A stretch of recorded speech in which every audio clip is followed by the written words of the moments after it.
This is a Miami Sports Music Podcast Network production. This is the #1 Miami fan morning show. Clock Blockers, let's go. I know the whole city riding. A little early, it's a bit surprising. Business moves, now we enterprising. Switch it up, now we improvising. Go to get in the winter column. Whole squad been trained to go. Feel for life, we throw the folk. Singing this just to welcome bro. Two a time. Time to grind, time to shine. What up, baby? What is up? I missed y'all, baby. It is your boy, Stephen D, and this is the #1 Miami fan morning show. As I get my camera set up because it was dropping there. What's up, baby? Good morning, my family, my fit-in-laws. It is Clock Blockers, the #1 Miami fan morning show. I am your host, Stephen D. You can follow me on all social media at Stephen D SKPL. Spread kindness, positivity, and love. You can also follow Miami Sports Music everywhere at Miami Sports Music, except on what is it called? That Twitter, that tweet people at MIA Sports Music. Make sure you follow us there. Also, want to remind you guys too to hit that like button. Hit the like button. If you haven't hit it already, I don't know what you're waiting on. Just make sure y'all do it. Hit the like button. It's free. It doesn't cost anything. Also, make sure you subscribe to the channel. Subscribing to the channel is a great way to support the channel and help it grow. We got a little over 10,000 subscribers, almost 10,500. So we want to get to 11,000 before the season starts. I don't think there's any reason why we can't get to that. So make sure you do that. It's a big deal. Make sure you guys do that. It's a big deal. IMAX coworker says, coworkers looking at me crazy as I sing two a time. I appreciate it, IMAX. Hey, look, you want to sign up to become a member today? There are plenty of seats waiting at the table for you. We'd love to see 3 new members join the channel this morning. If you haven't done so already, I'm putting the link in the chat right now. Sign up to become a member today. No, I'm serious. Sign up. We want you to become part of the family in my Vin Diesel voice. Make sure you all do that. It's a big deal. I love when people sign up to become members of the family, because not only does it support the channel and help it grow, but it lets me know that we're doing stuff right here at the Miami Sports Music Podcast Network, and we want to do that. All right, so make sure you all do that. It's a big deal. It helps. It helps. So can we get 3 new members this morning? If you're already a member, tell them how awesome it is to be a part of the membership team. I see Trucker Sean, William Perry, Corey Walker, Finn's in the house. Manalo usually is. I think you need to re-up there, my guy. Shake Money is. Trucker Sean is. Let them know how awesome it is to be a member of the channel. All right? Tell them how awesome it is, okay? Also, hey, look, you want to help the channel grow by donating? Lots of different ways you can do it. You can use the YouTube Live Super Chat, which is the $ below the bottom of the chat. You just click that $ button. You can give $1. You can give as much as you like if you're able to. Let me tell you how important it is. Right now, this channel runs on donations only pretty much. So when you guys donate, it goes such a long way. We have sponsors, but sometimes, they're able to give other things that don't necessarily equal to monetary value. And I try to do this as often as I can. This is supposed to be an everyday thing. And lately, it's been the off season. I've been spending time with the fam trying to get that right. So when you guys donate, it helps. It goes such a long way into helping the channel grow. And you guys can also give through Cash App and PayPal. If you guys give through Cash App or PayPal, it is $MSM Podcast Network or MSM Podcast Network. And you use the QR codes that you just saw on your screen. They're a big deal. And again, if you're able to, it goes such a long way into helping the channel grow. I want to give a big shout out to some of our sponsors of the show, ZSM Sports. ZSM Sports, the #1 place to get your cards, jerseys, balls, and hard-to-find items. Excuse me. Make sure you follow ZSM Sports today. Less is more events. Lime Tickets. Lime Tickets is absolutely amazing. Why is that? Because they supply tickets for sports and entertainment for less than the competition, allowing you to have more fun. Call 202-930-3533 to get a personalized experience with tickets to the game and or event you want to go to today. Lime Tickets takes pride in providing the hottest tickets at great prices with absolutely zero service fees. So call today. Again, that number is 202-930-3533. And then Tailgreeter. We love Tailgreeter. Tailgreeter's done so many amazing things for us over the years. They put us on a NASCAR. They helped us, along with Lime, to go to the NBA and NHL finals a couple of weeks ago. And they've just been wonderful to us. We love Tailgreeter. They're absolutely amazing. Make sure you download the app today on your current Crapple or Android devices. Again, it goes such a long way. And remember, we got 3 major events outside of Miami this year. In Baltimore, we have the Baltimore Beatdown. It's part of the Miami Sports Music Tailgreeter Tailgate Tour. We're going to do a live Saturday night meet and greet. It's a free event. We just ask you to RSVP. We have game tickets to the game, upper level and lower level. And we have an all-inclusive tailgate VIP. We have that for Baltimore Beatdown. The FedEx Takeover, that's right, we're going to be in D.C. We got good stuff in D.C. And also Philadelphia for the Philly Vinvasion. So make sure you guys check that out. It's going to be a lot of fun. Get your tickets now on Tailgreeter. It's going to be good times. All right, man, lot to get into. Let me say hello to everybody in the chat real quick.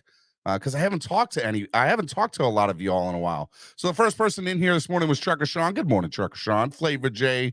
Shake Money is in the building. Good morning, my neighbors. It's another beautiful day in Zamunda. I love you, Shake. You're the man. Mark NorCal Dolphin. He says, wake and bake before clock blocking Finlaws. Good morning, worldwide Dolphins. Hey, man, you do you over there on the West Coast, Godfather. He's the godfather of all Finlaws. That's what he is. Marino's Goat is in the building. Wade Christophal. Manalo's in the building. Finn's in the house. Corey Walker, Rick Spar, William, the ice tray, Perry, not the refrigerator, the ice tray. What's up, William Perry? How are you? I got IMAX in the building. Chapo, we're going to get into all that Dame time talk with the Heat this morning. Dolphin Winters, 716 Dolphin, Rick Spar, Danny Johnson. What's up, Danny? TPP is in the building. And Zach Turk is also in the building. You got it, my guy. I love it. We also got some haters in the chat too. I see Jets gang in there. That's all right, man. You feel free to come watch the best football team in the AFC East's YouTube channel. Okay, you can do that all day, Jets gang. You can do that. We're here for the smoke. Speaking of smoke, my guy, my brother from another mother, is hanging out with me this morning. That's right. I'm talking about my man, Nicky Smokes from Barstool Sports, man. Nicky he's one hell of a guy. And you know what? He's going to hang out with us a lot this morning. So, ladies and gentlemen, Mr. Nicky Smokes. What's up, Nicky? What's going on, brother? How we doing? Pretty good, man. It's Hot Take Tuesday, and you're back. It is Hot Take Tuesday. It feels good to be on the microphone in front of the camera again. It's been a while. It has been a while. How are you doing, man? Life is good. Life has been a little different for you the last couple of weeks. Life's been good. Life's been crazy, honestly. Let's just get into that briefly real quick. For those of you who don't know, Nicky Smokes made a really has been going back and forth with Dave Portnoy, the owner, CEO, El Presidente of Barstool Sports, whatever you want to call him, and made a bet with him for Game 7 of the NBA Eastern Conference Finals. And now he's a Barstool Sports employee. And and overnight you kind of went viral, and it's been a pretty awesome thing, man. How's you're not officially at Barstool in Chicago yet, but you're going to be moving to Chicago. Yep. What has it been like the last couple of weeks? I mean, I can't even explain it, man. And the craziest thing is, before I won that bet with Dave Portnoy, which, by the way, it was more than a bet. It's not like Dave Portnoy is just reaching out to random people on Twitter to bet him Game 7. You guys have been going back and forth for like a year now. Yeah, we've been going back and forth for a while now. So I've definitely been on his radar. But I mean, life's just been crazy. And the thing that's the craziest is, before I made that bet, like 3 days before, you know, like, this business is hard. You know, you've been doing it for a while. It's not easy. And you know, you have to bet on yourself a lot. You have to have the right people supporting you. And I was almost at the point where I was like, I don't even know if I should keep doing this. because I was making so much money like selling health insurance, but I wasn't happy doing that. Like this was always what I wanted to do. But when you're not making money from it, or you just feel like you're not where you're supposed Trust to me, be I yet, know, Nicky. like you feel it's almost unfulfilling. It's And deflating. I It's literally deflating. 3 days before I just started praying to God. I was like, look, like just give me any type of sign, like if I should just stop doing this and sell health insurance full time, or if I should just believe in my dream and myself. And then 3 days later, I get a DM from Dave Portnoy. If I want to bet him game 7, I was on the plane to Boston the next day. And then I literally You just were watched all up my in dreams. Like, the Boston Garden, where there was not a lot of Heat fans there. Let me no, tell I you. think I was the only one. I And think I was the only Heat fan there. and you had a blast, man. You had a Yeah, blast. it was the greatest day of my life. And then, we're up 20 points, and I felt like it was a 2-point game the whole time because I'm literally just watching like my dream unfold in front of me. So then I land that, and it still doesn't feel real, and it won't feel real until I get there. You know And what's then real? fast forward 2 weeks later, I get a DM asking if I want to play an Xavier and Howard celebrity softball game. I And know. I'm in the locker room with guys like Tua, Xavier Howard, Jalen Waddle, Raekwon, like everyone. It was unbelievable. And honestly, it changed how I view pro athletes as well. Like being back there and just talking to them, like they're just people. Like they really are just dudes, and like that's the first time where I was ever, one-on-one laughing, dabbing them up, like interacting with them. And I was just like, they're just people. And like it kind of just changed like my whole perspective on how I view pro athletes and how I'll probably talk about them going forward. It's very interesting. You kind of segue into something I was going to get to, but you already hit the nail on the head. You were part of Xavier Howard celebrity softball game this past weekend, and you had one of the things that went viral was this one-on-one interview you had with the number one, Yeah. Uno, Guy. also known as Tua. Okay, Yep. and you went viral on that, and some Yeah. people tried to call you out on social media, For and sure. the haters were there. Yeah. And you stood up tall to them this weekend Yeah. because I watched the whole interaction unfold on it, and Right. I loved it. And there was so many aspects of this viral moment because we saw a side of Tua that we don't normally get to see, and I'm all for when Tua's on his what. Yeah. And then I'm also seeing you in your elements with Uno, and it was just a great thing. First of all, tell me about Uno. He's as advertised, Unbelievable right? person. Yeah. I mean, at first, like when he first walked in, I tried to say what's up to him. He was very like timid, but I feel like it's just because he got ambushed by everyone the second that he walked in the room. Probably. But like once he like settled in, I mean, he really was the light of like the whole locker room. Awesome dude. Same with Jalen Waddle. He's unbelievable, but I'll stay on Tua. I mean, he's just a funny guy. Loves to crack jokes, loves to get fired up. He's literally just one of the boys. Like I can't describe it. He's like someone I would hang out with on the weekend. Dude, he was just some I'm trying to go through and find there it is. I got it. I'm actually going to play it real quick. Let me throw up the share screen here. Here we go. This is Nicky Smokes with Tua in the locker room at the Celebrity All-Star Softball All-Star Game. Out here with 2023 MVP Tua First of all, I love the Tagovailoa. shades, bro. So you've been doing judo, right? Of course, my internet starts going Jiu-jitsu. crazy. Big difference. So now you're basically him in the locker room, right? Like you walk up, no one's messing with you anymore. Well, it's like that already. We're not going to do that. Well, anyway, so when I posted that video, the caption was, he was always him. And that's because I asked him in that interview, I said, oh, now that you're doing judo, like you're him now, right? Yeah. And like, that's what I meant by the caption. And I guess all the haters or whatever took that as if I was saying like, I was a Tua guy from day one. And like, that's what they ran with. Yeah, they did. Yeah, no, Haters but are I out mean, like, here, that's what Nicky. happens. And honestly, that was a shock to me at first because, no one really has much to say until you do something positive for your life or where you get to that next level, because no one's going to hate on someone that they feel they're on the same level, or if they're below you, they're just not going to do that. And I even saw that on Twitter with Wyndham Clark. The guy just won his first major, and people are pulling up tweets from like 2 years ago. And I was like, oh, I kind of feel like this right now. But I mean, I've already came out and say, man, like the whole Watson shit, that was probably the worst take I ever had. I couldn't be happier that Tua is the quarterback of the Miami Dolphins.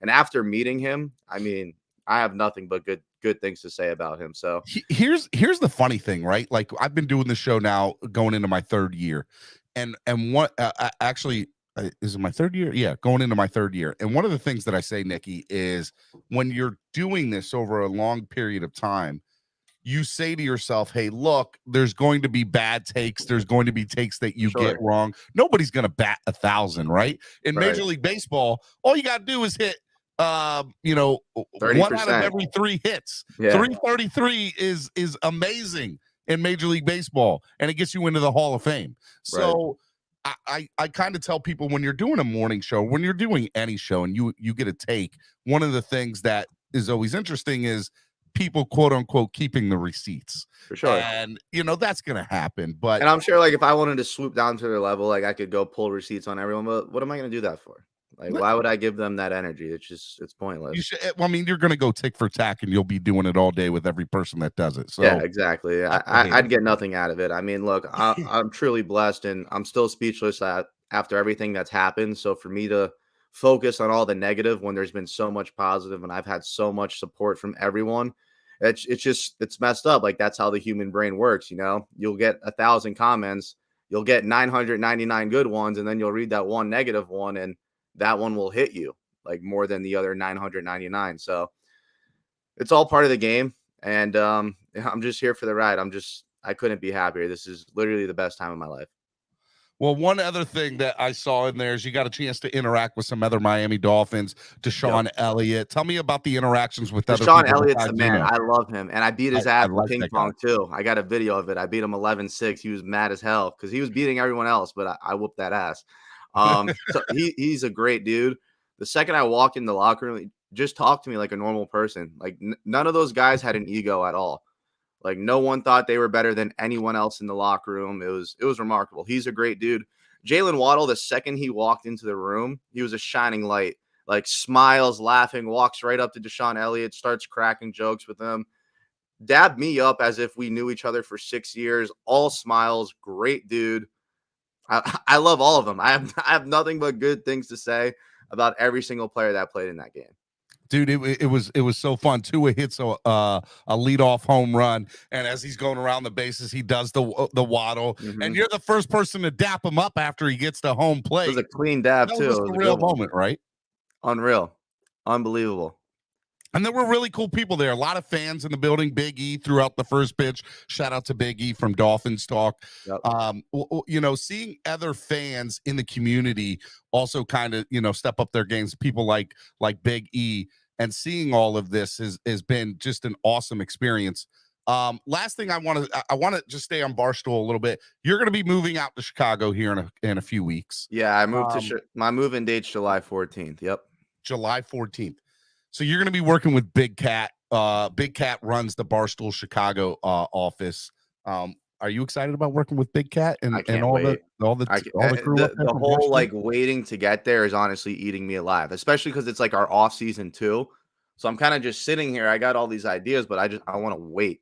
Like the reason I haven't even done the smoke show, that'll come back when I move up there. I'm just waiting till I get there. I just want to get up there and then just hit the ground and like get it going. Dude, it's you and I talk off the air, and I tell you all the time, dude, just take it all in and just enjoy the moment. And I watch a lot of Barstool content because I think it's great content, and the stuff that they have up in Chicago, Yak, a lot of the other podcasts there. I think you're going to fit in really, really, really well up in Chicago. Real quick, I wanted to ask you, one of the things that you're excited to do going to Chicago that has nothing to do with Barstool, are you going to eat a deep dish? Are you going to get a Chicago dog? And are you going to go sit in the bleachers at Wrigley Field? So I've actually done all three of those already. I was in Chicago for my friend's bachelor party. I think it was a year ago, maybe 2 years ago. Not the biggest fan of the deep dish, to be honest with you. Me neither. I'm a New York style kind of guy. Yeah, I mean, the dog was fire. Wrigley Field was unbelievable, but I'm really not a deep dish guy, and I love pizza. Don't get me wrong, but I thought it was going to be better. It's definitely more hyped up than it is. Now you're going to keep on doing Miami content with Barstool, and Yep. one of the big personalities there in Barstool is Frank the My Tank. dog. And Frank the Tank, we all see him on social media. We see those viral videos where he goes off. Right now, he's in full baseball mode with the Mets, who are not doing well. Although, hey, shout out to the Marlins, baby, 11-0 beating the Toronto Blue Jays last night. One of the hottest teams in baseball right now.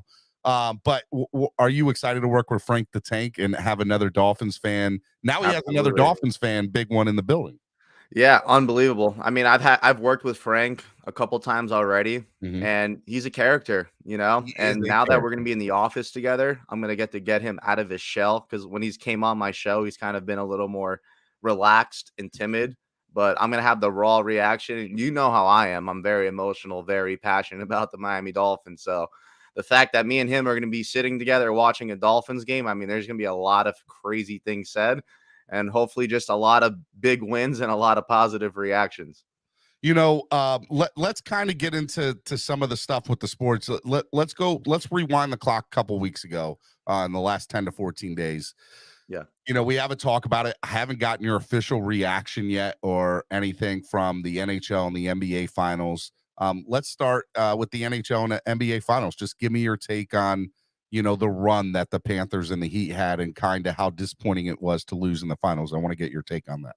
Well, I'll start off by saying I'm glad that you're asking me this question now instead of 10 days ago or whenever it ended, because it would have been a completely different answer.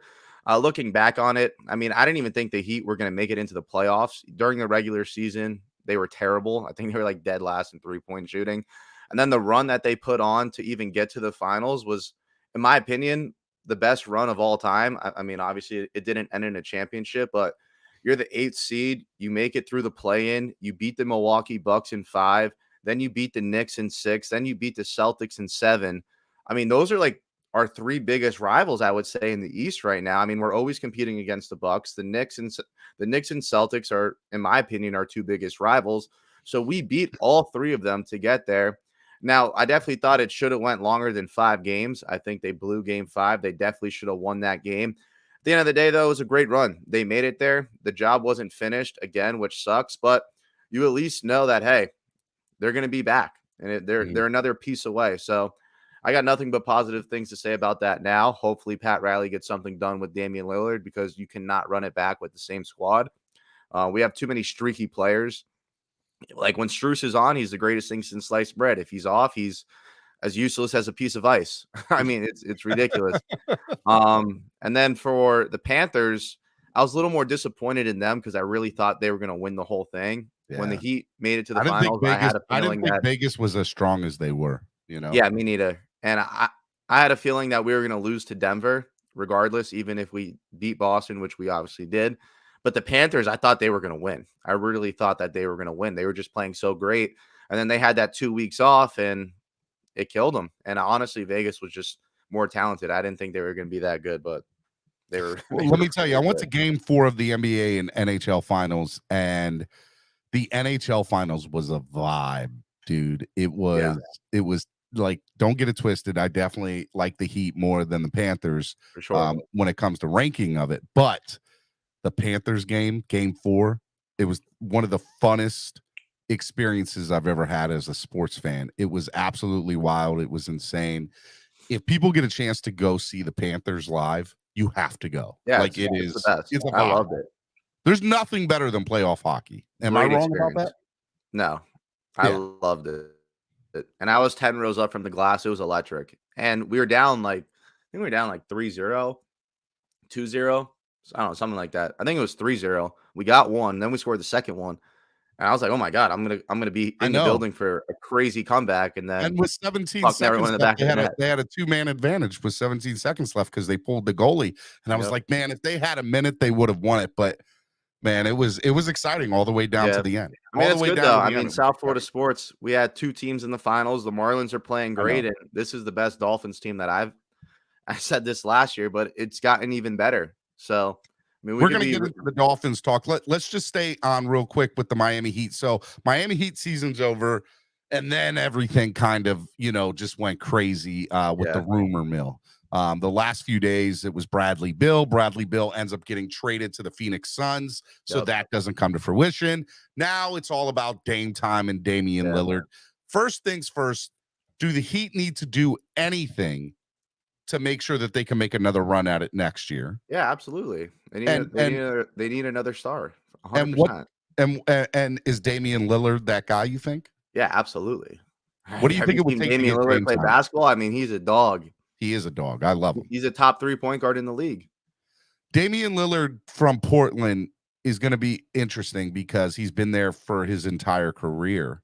And Portland, if they're smart, they're going to ask for a haul for him. And I don't know what a haul looks like coming from Miami, right? Like Tyler Herro's probably a part of that deal, I would assume. Duncan Robinson potentially. There's going to be multiple picks. I mean, what are you willing to give up to go get that third ace? Give up a whole U-Haul truck. Anything. Yeah. Anything. Is there anybody look that's at the window not we've had? touchable? We've had Jimmy Butler for 4 years. Yes. We've made it to the finals twice.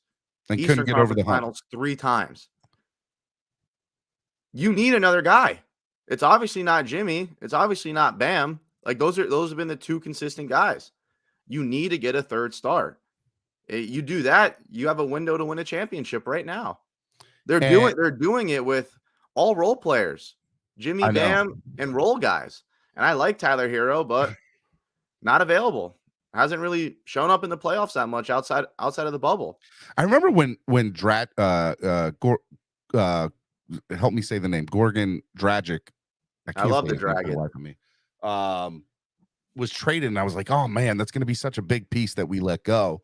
And then over the last few years, I've kind of seen, you're right, the role players just have not been able to overcome, any team. Like, here's the reality of the situation. You go back and look at the Denver series. Joker was the big X factor there, right? But you still had Aaron Gordon and Murray playing out of their minds as well. Yeah, I wouldn't call Joker the X factor just because you knew he was going to get his 30, 10, and 10. I mean, he's been doing that all year long. It was really the Jamal Murray, Gordon, just all those other guys that just showed up, and they were just too big. They were too talented, and their role players compared to ours, it's night and day. I mean, Caleb Martin is a dog. I think he's going to be a huge piece of this Miami Heat team moving forward. So you have to keep him, and he is under contract. I know Strus's contract is coming up. Like I said, man, you go out there, you get a guy like Damian Lillard or even a Jaylen Brown. That could just be all that you need. I was about to say, so if Lillard ends up staying in Portland, which there's conflicting rumors. He said he wants to stay in Portland if they build a championship roster, which they haven't in 9 years or 8 years. Why start now, Portland? If they don't get Dame time, what are some other names that you would want the Miami Heat to go after? Donovan Mitchell apparently is on the board, but I've heard that him related to the Knicks. Jaylen Brown. Boston would ask for the world for him, though. I mean, anyone's going to ask for the world for anyone, but at this point, like, what are you going to do? Not pay the price and just have the same result? Look, it's great getting there, but you get there 4 times, you got to win once. Like, what are you going to do? Save your assets and have a bunch of undrafted guys play with Jimmy, Bam, and they get hot and you get to the Eastern Conference Finals, and then you get to the finals and they don't show up and you lose again?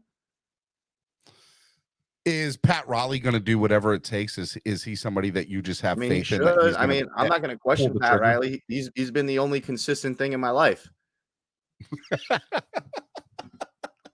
You're not wrong.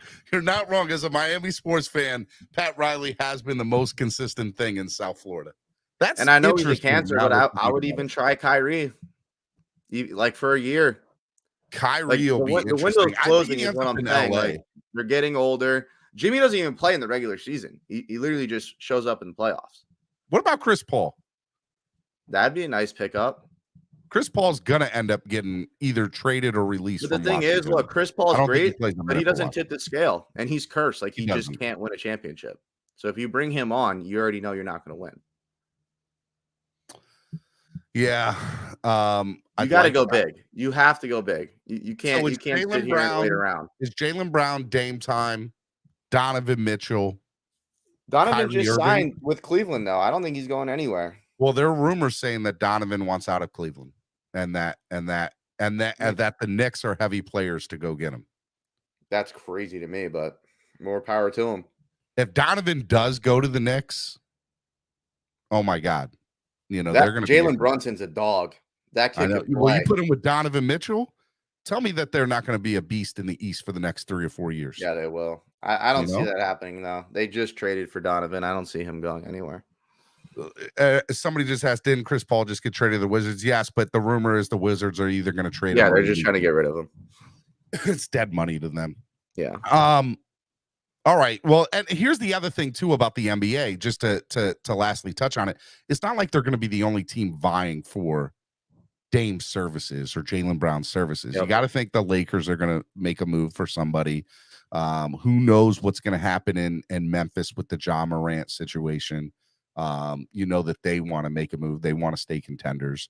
And then, Phoenix. I mean, look, Phoenix getting Bradley Beal to go with Kevin Durant and Devin Booker. Phoenix is going to be a tough team next year. Yeah, if they could play defense. Well, that's true too. You're right, because losing games, they were supposed to win it this year too. They lost how many games this year by over the 120-point mark? Both teams. They lost a buttload of games like that this year. You're right. You're not wrong. All right. So real quick, let's just stay on the side of Miami. I know you're not as big of a baseball fan, but the sports town in general is getting really big right now. The Marlins are hot. Is Miami just so hot right now that even the Marlins are catching fire?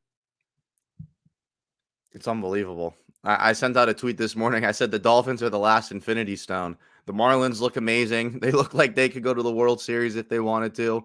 The Panthers, Heat, they just made it to the finals. I haven't seen the Marlins over 10 games over 500 since I was probably 4 or 5 years old. So it's unreal right now. It's kind of like what happened with Tampa a couple of years ago. They had the Lightning, the Rays, the Bucks. They had everyone in the freaking finals. And I think it's about to trickle over down here to South Florida. It's been unbelievable. Look, we had the two teams in South Florida in the Final Four in the NCAA men's tournament, and now we've had two teams in the NBA and NHL finals. And look, in baseball, all you got to do is get hot. And if you get hot at the right time and make some key moves, like here's the thing about the Marlins. July's coming up here next month, and if you're within arm's reach, you're going to be a buyer. And they're going to make 1 or 2 moves. And the question is it going to be for starting pitching or another bat or both? And when you have to do that, you have to be able to say, hey, look, what's the priority here and what do we have to give up? I think we say what we want about Derek Jeter, but Derek Jeter might be one of the reasons that this franchise farm system was as good as it was and was able to acquire some of these players and grow some of this homegrown talent over the last 3 or 4 years. And they're in the position that they're in. And they've made some really good trades.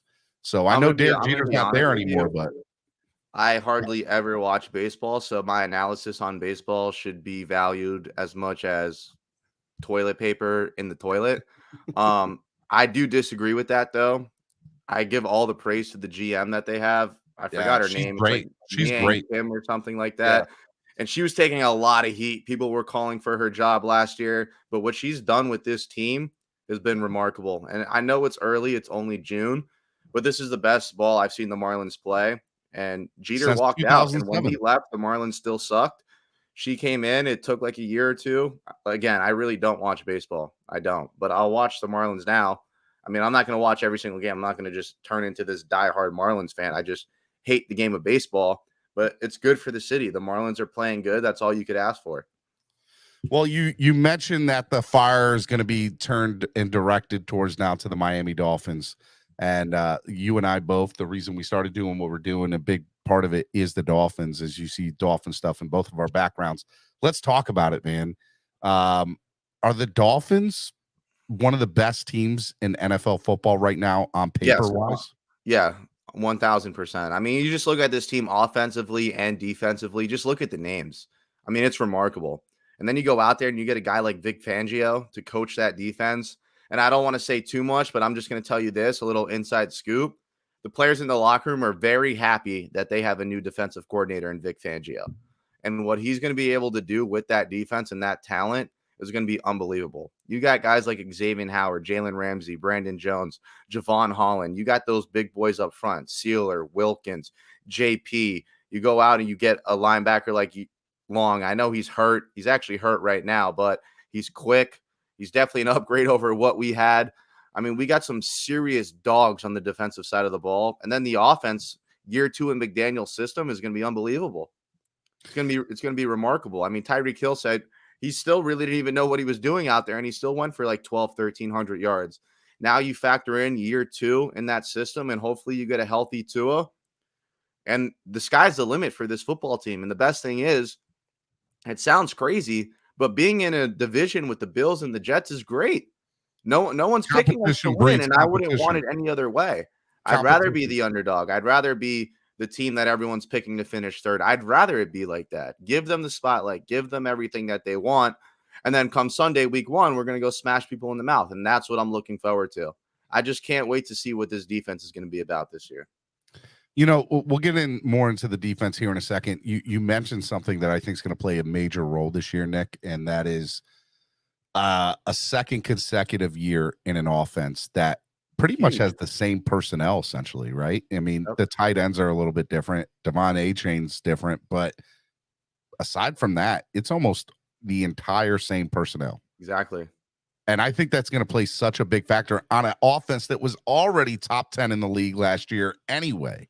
And now, and we also know that McDaniel, who, by the way, at the end of his postseason press conference goes, I know the mistakes I made. I know I didn't stick with the run as much as I should. The thing right there. You know, I know, the time management should have been played a little bit better. I personally think a part of the problem with that is 2 things. Number one, I think when any head coach comes into the season for the first time, I think you have to look at, they have a list of things that they want to stick to throughout the season. And I think that McDaniel said, no matter what happens, I'm going to stick to these things. And after that, I can reevaluate. I think that's one. The second thing is, I think he was worried about the defense. We saw multiple times last year where he goes over to the sidelines to Boyer and saying, dude, what are you doing? Yeah. So a head coach has to be able to think special teams, which, by the way, has been one of the worst since Rizzi left. And he also has to be able to say, I don't need to worry about the defense, but he has been he did last year.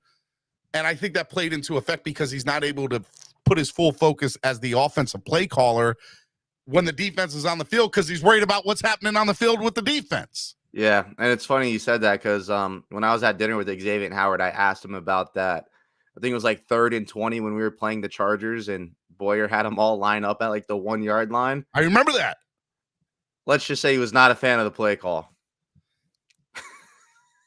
Well, nobody was, Nick. Nobody. Yeah, it was terrible. So, no, I mean, like I said, Vic Fangio's absolute huge monster upgrade, and it's going to help McDaniel. And it helps that, look, McDaniel's a young head coach, and now he's got basically Papa Vic back there to also help him out as well.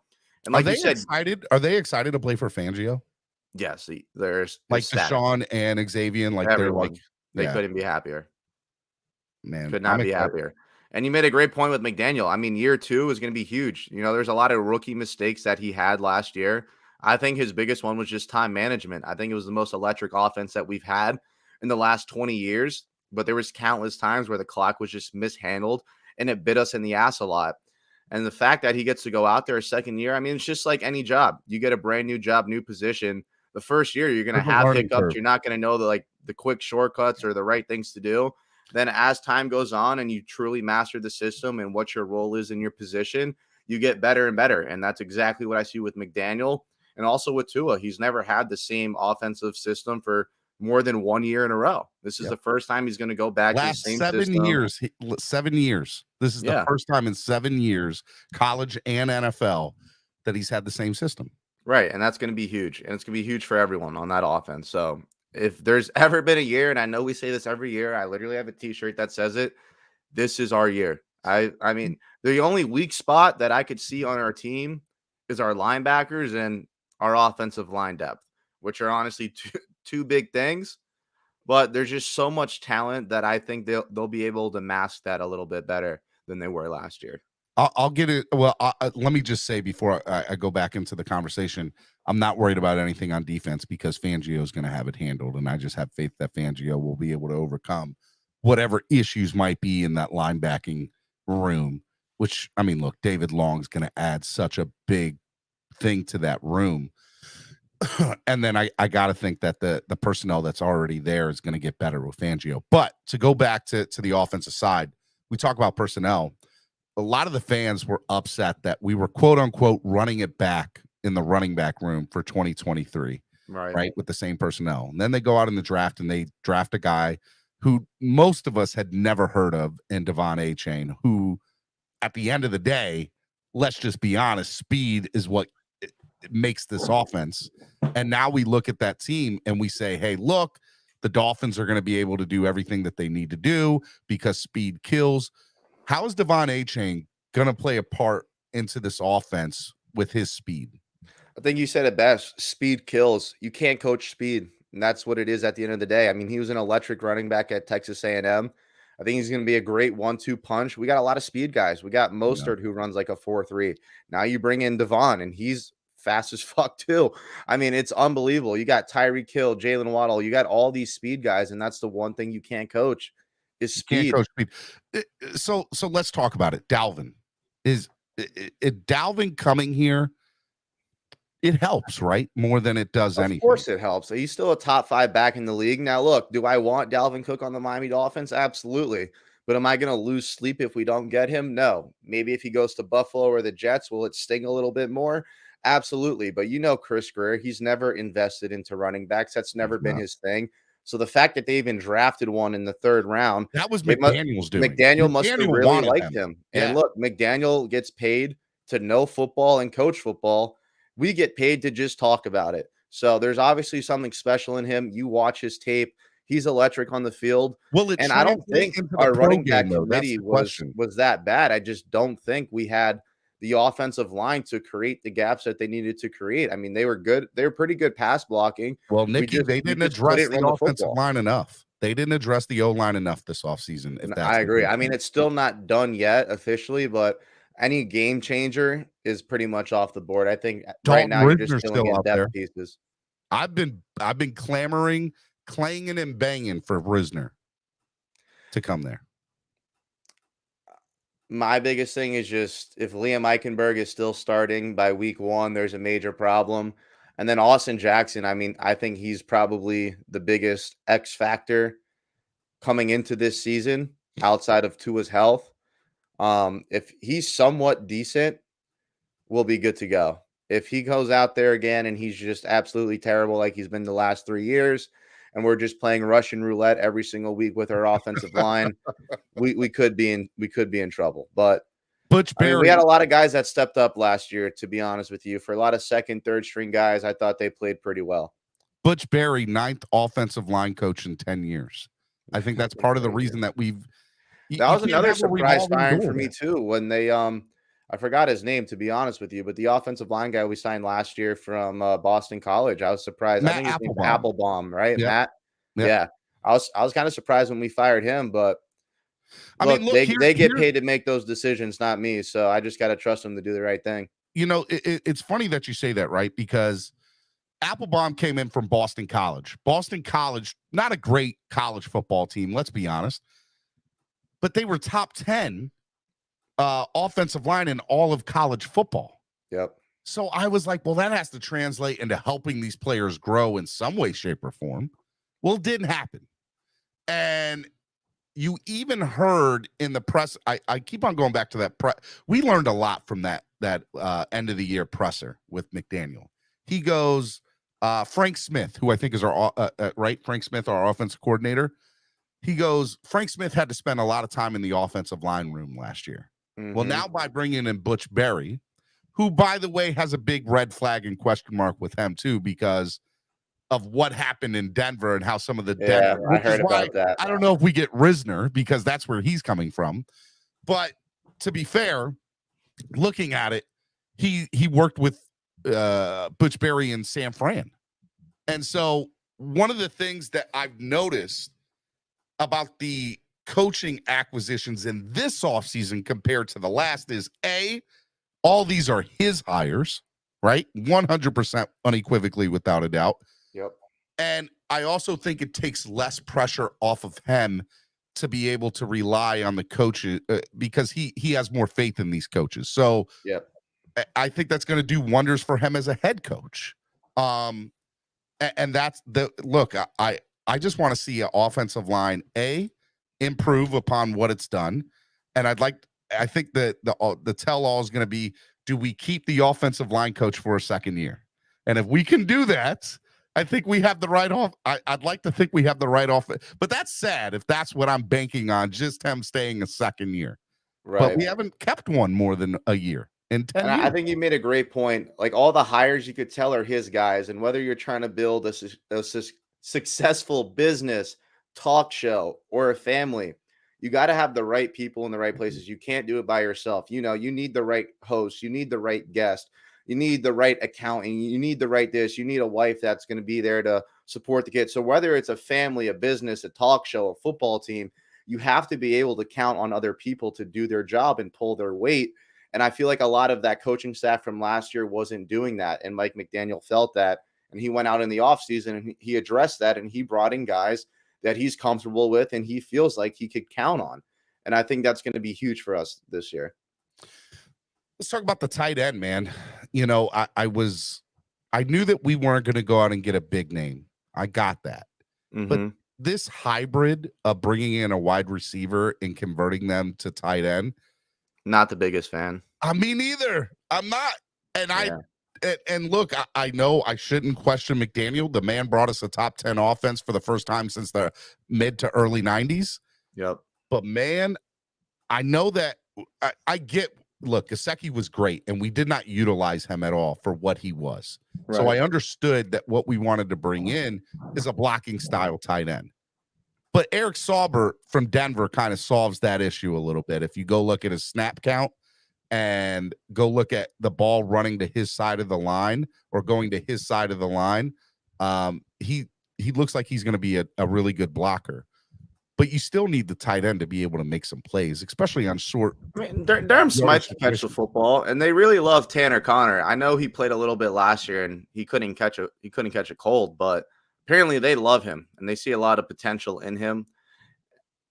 I don't know. I guess they were just cool with running it back with what they have. Like you said, we didn't utilize Gesicki, but that's because it wasn't really part of the offense. The tight end position alone wasn't a part of it. So why go out there and spend millions and millions of dollars on a position that you're not even going to utilize? If you wanted to use a tight end, you would have, because you had one last year that could go out there and catch the ball. But like I said, in this offense, the tight end position is not a necessity, especially when you have guys like Durham Smythe's going to get a lot of the snaps. You think? Yeah, absolutely. He took a lot of snaps last year. Yeah, I don't disagree with you. I think that we're kind of on the same boat. It makes me nervous. Now, the offensive line in general makes me nervous, right? We go out and look at it. Can Teron Armstead play for a full season? No, he never has. And so you bring in Isaiah Wynn, which I think backs him up when he goes down. Wynn has not looked good the last couple of years. Low risk, high reward. And these are the type of guys that Greer has. And if fans want to get on Greer, which they do, it's when it comes to the offensive line. Do you put the onus and blame on Greer for the offensive line being the way that it is over the last few years? It is his job to construct the roster. So everyone that's on the roster falls on him. Now, you look at the roster, though. You look at the defense side of the ball. I've got no complaints there. You look at the wide receivers, quarterback, running backs. I got no complaints there. When Armstead's playing, he's unbelievable. The offensive line, Connor Williams playing center.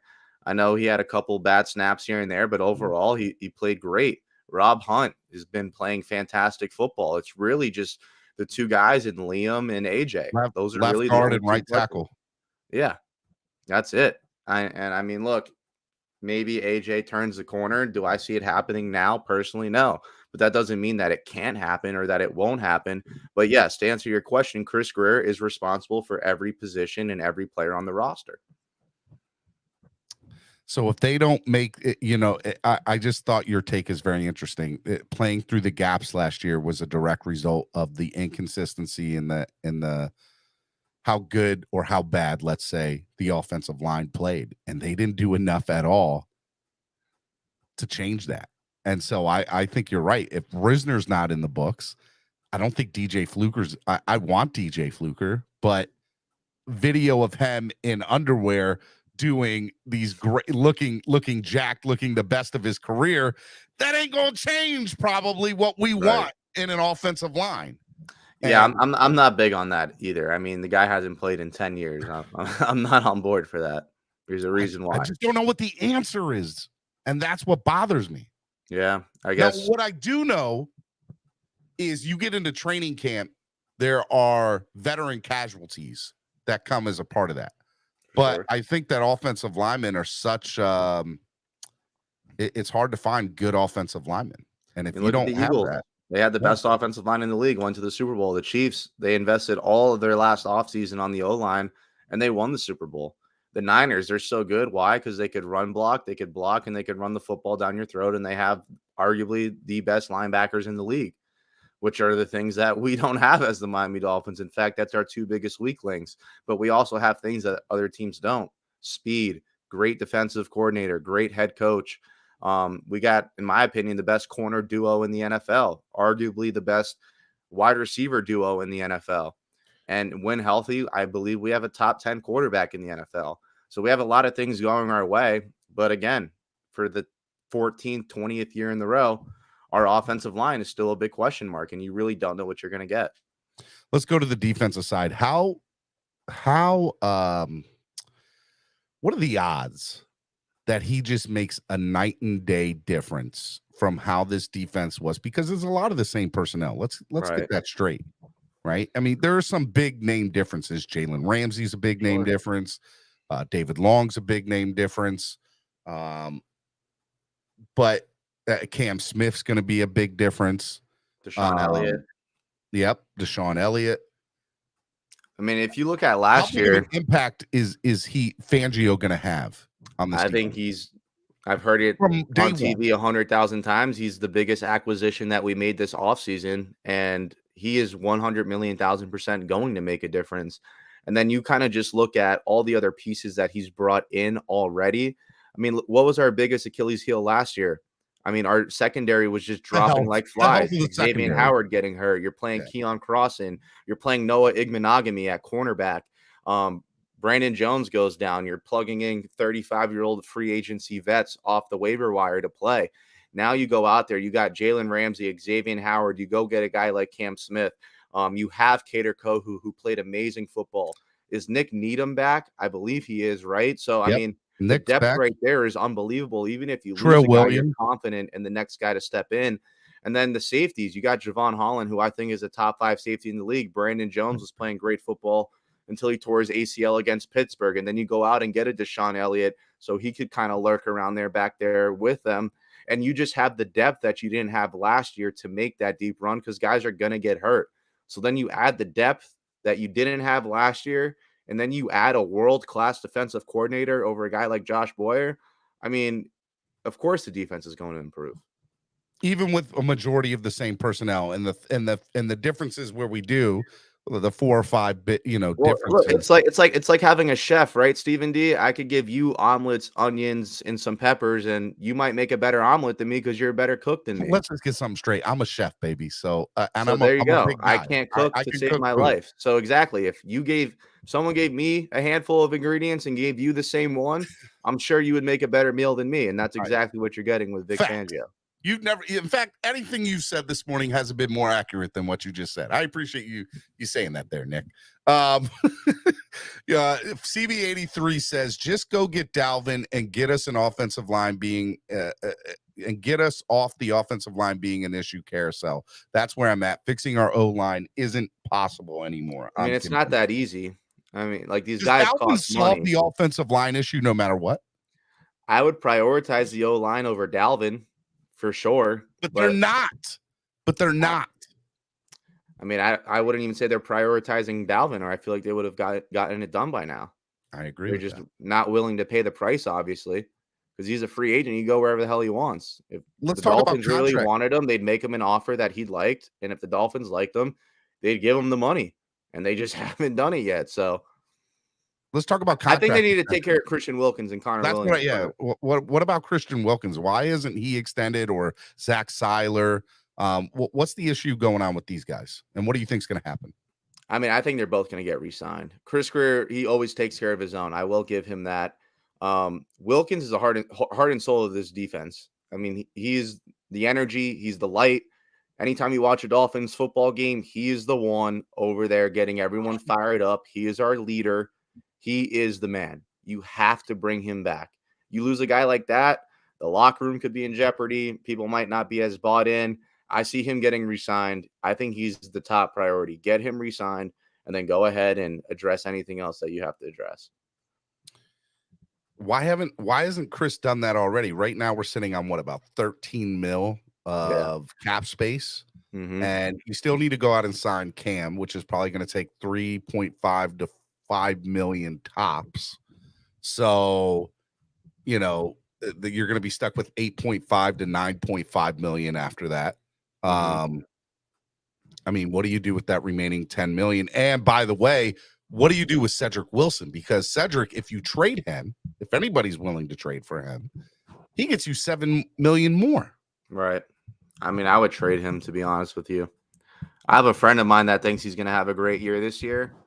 More power to him. I don't agree with on the Dolphins roster. Yeah. I don't see it happening. Where's he going to get the snaps from? Yeah, I mean, they went out and got Chosen Anderson for a reason. I think he's going to end up taking that role. And I think Cedric could be a potential trade piece, maybe even for like a late round draft pick. But I think having the money instead of Cedric is a lot more valuable, especially if you want to win right now. I mean, do you prioritize a starting offensive lineman or starting a top 5 running back over a number 3, number 4 receiver? I do. So I don't know why you wouldn't just move off, get the money back, and then go make some noise. There's no snaps for Cedric in this offense. Yeah. You got to he remember, play right? last year. I know. You got to He remember, like 2 balls last year. 3. Was that it? Right? I'd have to look it up, but I doubt he had more than 10 It wasn't catches. a lot. I agree with you, but you go look at this offense, right? The post-game press conference or the postseason press conference. What did McDaniel say? Want to run the ball more this upcoming season. He had 12 catches for 136 yards. Okay. I'd rather have the $7 million. I would rather have the 7 million too. But just looking at this, Nicky, you have to look at it and say, okay, well, Waddle and Tyreek, they're going to get their catches. So their snaps are going to stay there, right? You got Braxton Berrios now and Chosen Anderson. They're going to get some snaps, especially Chosen over Cedric. Ezukama. Eric Ezukama, right? I mean, if he doesn't learn the playbook by now, then he's just not that guy. I agree with you. But if McDaniel, who said in the postseason press conference, we need to stick to the run more, it doesn't matter if A-Chain's back there or Mozart or Jeff Wilson, or if it ends up being Dalvin Cook. I still see the Dolphins running the ball 25 to 30 times a game. Now, I do believe that a good running makes your offensive line better. I do believe in that. I just don't know how consistent that is on a week-to-week basis. He said he abandoned the run way too early in some games this year. Yeah, he did, but also at the same time, like there was games where we were averaging like 1.2 yards per carry, so I would have abandoned it too. But the one game that stuck out to me was Buffalo when we were absolutely running it down their throat. Yep. And then with 8 minutes left in the fourth quarter, it's 4th and 1, 3rd and 1, and we're throwing the football while we're running for 8 yards per carry. So he's definitely right in that aspect, but there also was a lot of games where I didn't blame him for abandoning the run because they just couldn't run the football. And you agree, your mind, that's the O-line. That's not the running backs. I think it's both. I would put most of it on the O-line. I mean, there's a lot of times you go back and watch the film and you're like, where the hell is this guy running? Like, there's obviously a fucking hole right there. Go hit that thing. But yeah, it definitely falls more But on if the speed offensive kills line. Devon A-Chain, you got to think's going to make that difference. Speed kills when you get to the second level in the open field, but speed doesn't kill at the line Breaking that O-line. You're a smart guy, Nicky. I agree with you, man. I 100% agree with you. All right, let's go back to the defense. That linebacking room is going to be interesting, right? David Long. Tyndall. Is Tyndall going to take the step up this year? No, I thought he was terrible last year. Well, I didn't think he was worth the pick that we drafted him. How about that? He seems to be more of a project player than he does anything. Yeah, well, I mean, he was a backup at Georgia. Well, we drafted him like he was a starter. That's for sure. I know. Jerome Baker being in here, Andrew Van Ginkel. What is your thoughts about the entire linebacking room and what do you think? So I know Landon Roberts had his flaws, but he was one of the best run stopping linebackers that we had. So losing him, I think, is going to hurt a little bit. Obviously, I have to see David Long and how this unit plays together. But like I said earlier, man, it's one of our weak points on the defense. We don't really have that guy.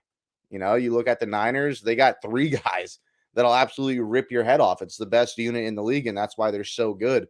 Mm-hmm. Jerome Baker, he sent out a tweet. He's like, I let you guys down last year, but this year I'm going to make it up to you guys. And I'm just going to believe in him to do that. He's got his moments, and then he has his games where you don't know how he's in the NFL. But I think this unit's going to be better than they were last year. And until I see different, that's kind of my opinion right now. Chubb should take a step up because Fangio's back. For sure. Chubb's definitely got to step up. The only thing that concerns me is because we're playing a 3-4. I don't know. I'm not that big of a fan of having JP and Chubb play kind of like a linebacker outside. I like those guys up front, just getting after the quarterback. That's when JP plays the best football. I definitely like JP up front. CB83 says to you, so you're cool with paying a defensive lineman $20 million a year and want to play cheap $5 million with a guy who touches the ball 15 to 25 times a game? I don't get that. I think he's regarding Dalvin. You won't pay Dalvin $5 million. Dalvin doesn't want to get paid $5 million. If that's the case, I think he'd already be here, CB. Yeah, he would. I think they're like $4 or $5 million off.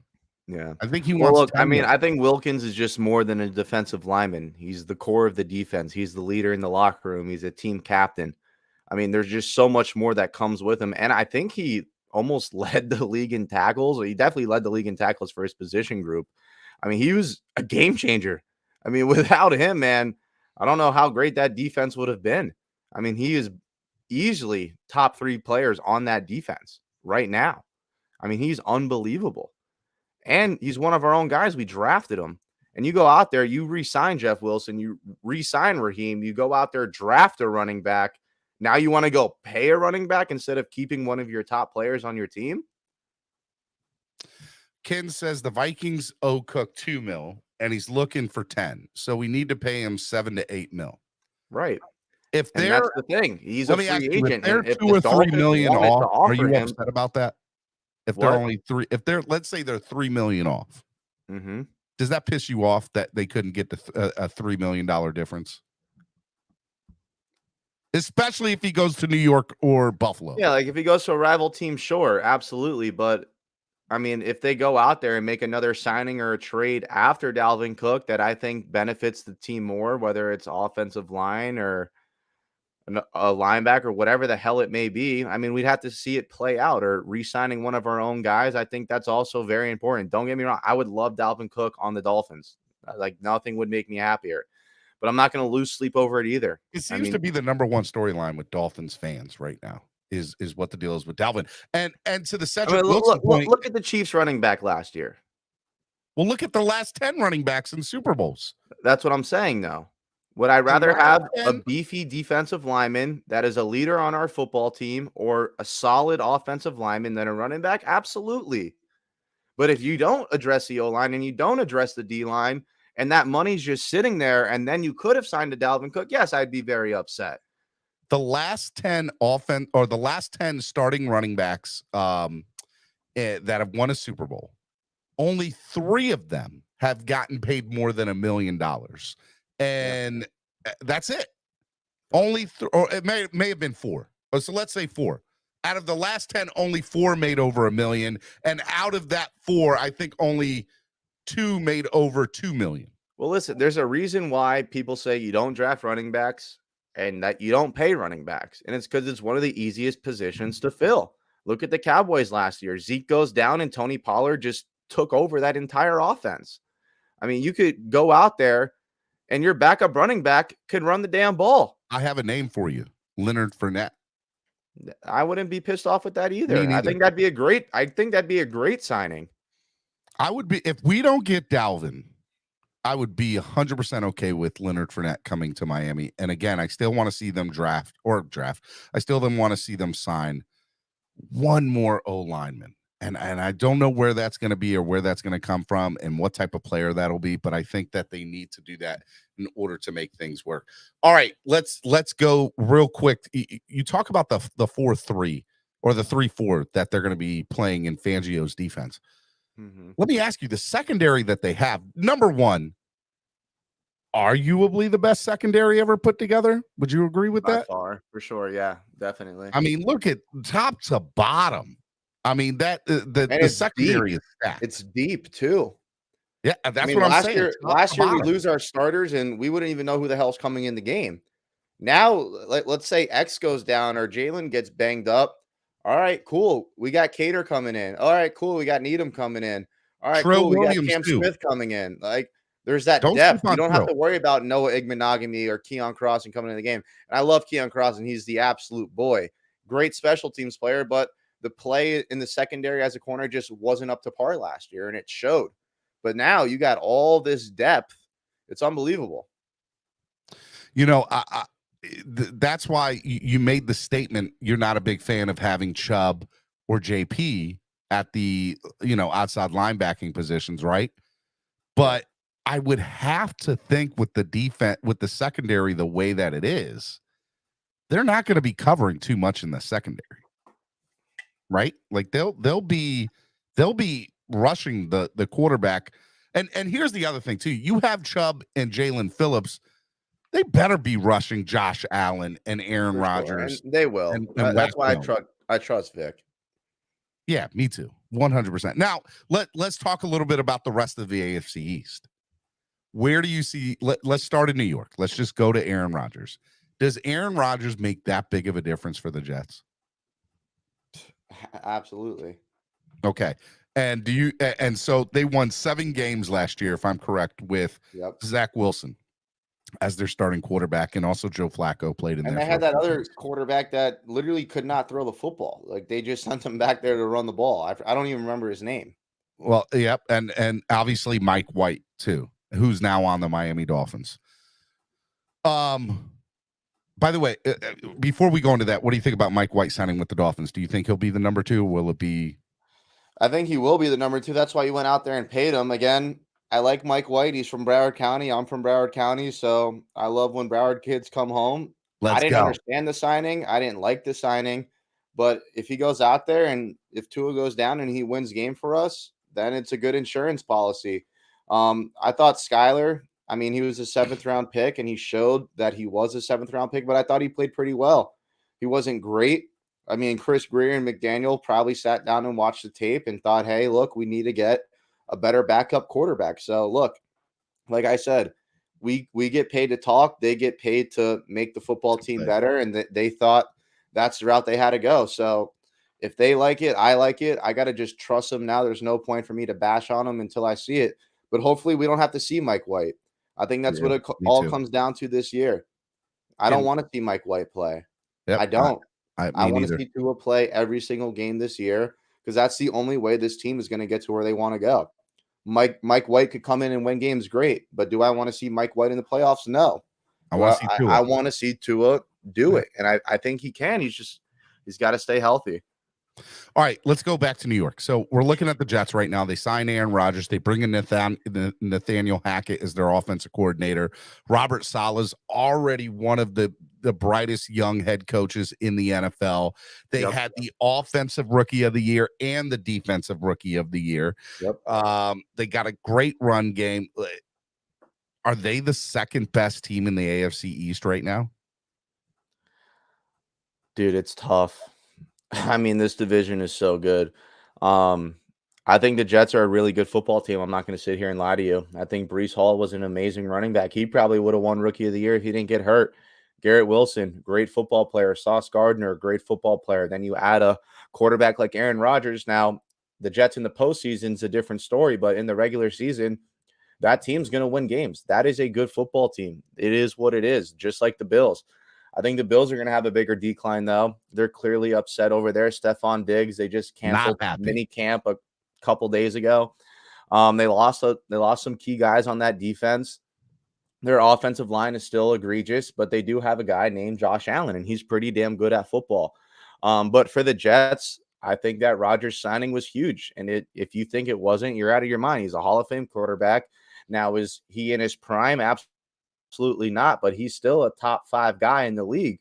And you add that to a team that won 7 games last year with Zach Wilson, Mike White, and Joe Flacco, and another scrub that we can't even name. I mean, that's a damn good football team. And if you think they're not going to improve, I think you're wrong. What about the comparison to Brett Favre and his year? I think that's I think it's a stretch. I think it's good clickbait for us Dolphin fans to make us feel better about him going there. Look, all right. So let me throw this out there to you, Nicky. I understand that he had a broken, what was it? A broken finger or he had an injury last year on his hand, Aaron. I know that he had a lot of injuries within his offense on a team that didn't value him the way that they have in the past. Mm-hmm. I still think that when a quarterback shows you that they're on the downside of their career, which, let's be fair, he is, it's not, history shows that 95% of the time, there are exceptions to the rule that when a quarterback goes, they go quick.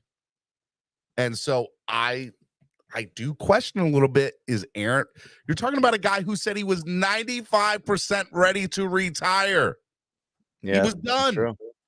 But he also won an MVP in 2021. I get that, Nicky, but you and I both know that we've clearly seen players. Peyton Manning won an MVP a few years before he went on the Tom Brady down was thinking about retirement and won a Super Bowl. Peyton Manning had neck surgery and won a Super Bowl. Because of the defense. The Jets have a defense. If you think Aaron Rodgers isn't going to manage the game better than Zach Wilson or turn the ball 100%. Over less than him, but at most, I think that gives you 3 more wins. So that puts you still at 10 wins. 10 wins isn't going to get you the AFC East. I think it will. 10 to 11 wins. No way. No way. Crazy. What are you talking about, man? 11 wins minimum will win you the AFC East. And if you're not winning 12 or 13, forget having home field advantage in the AFC.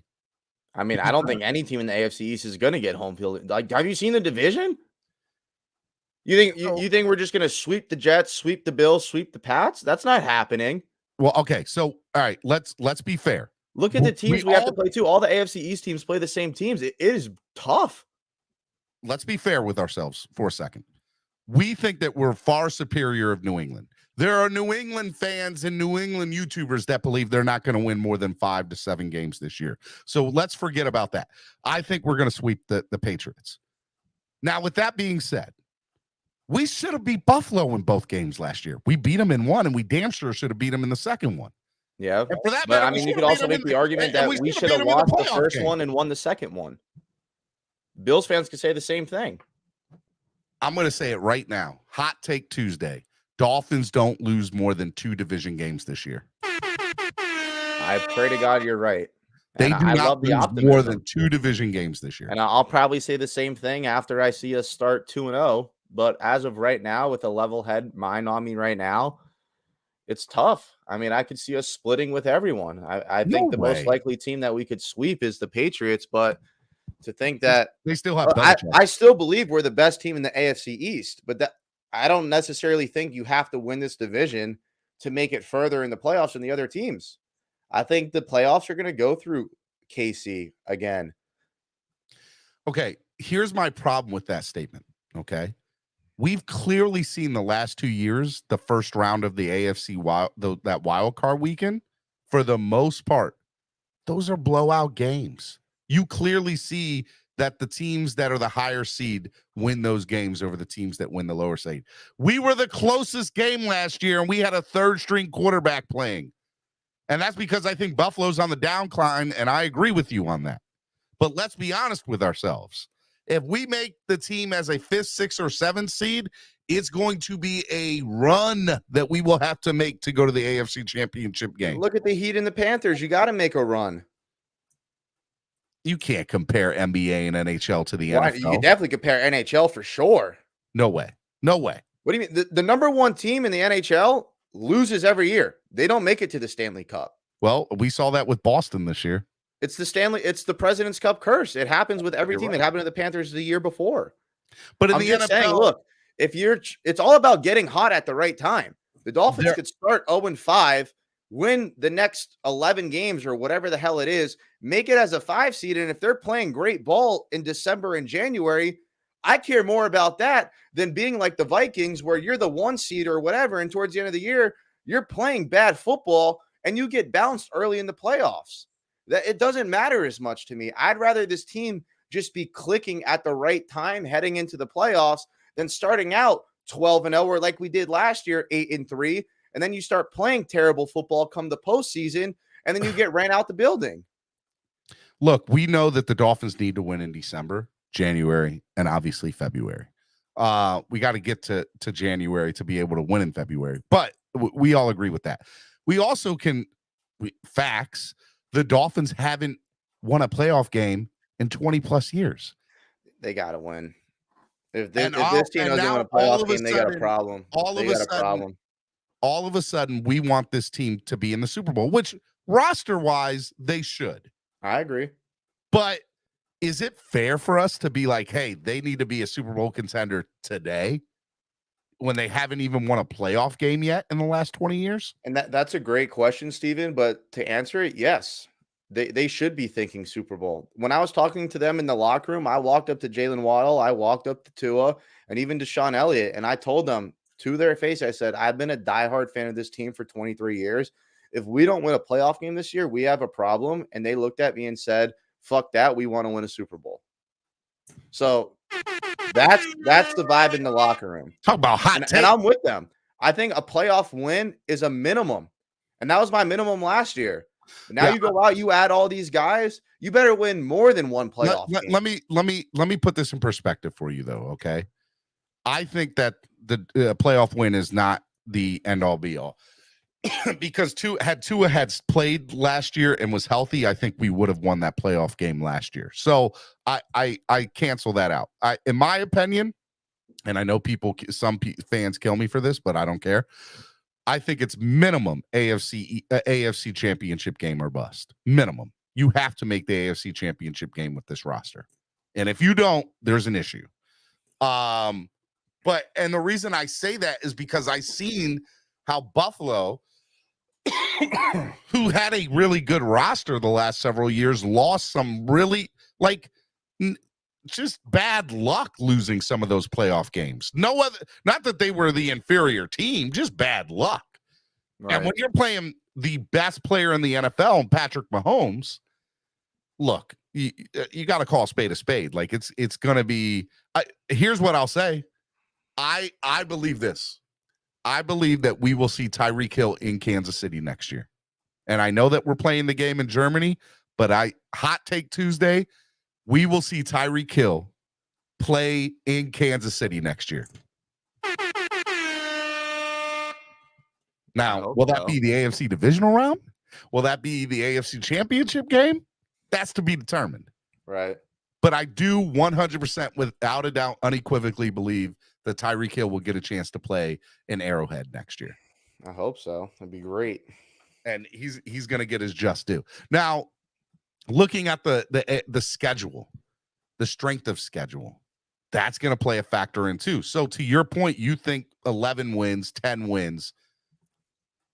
could possibly win you the AFC East. Yeah, I mean, it's really a dogfight. I really believe that. I think Dolphins 11. this I year think have to- 11 wins is the number to get.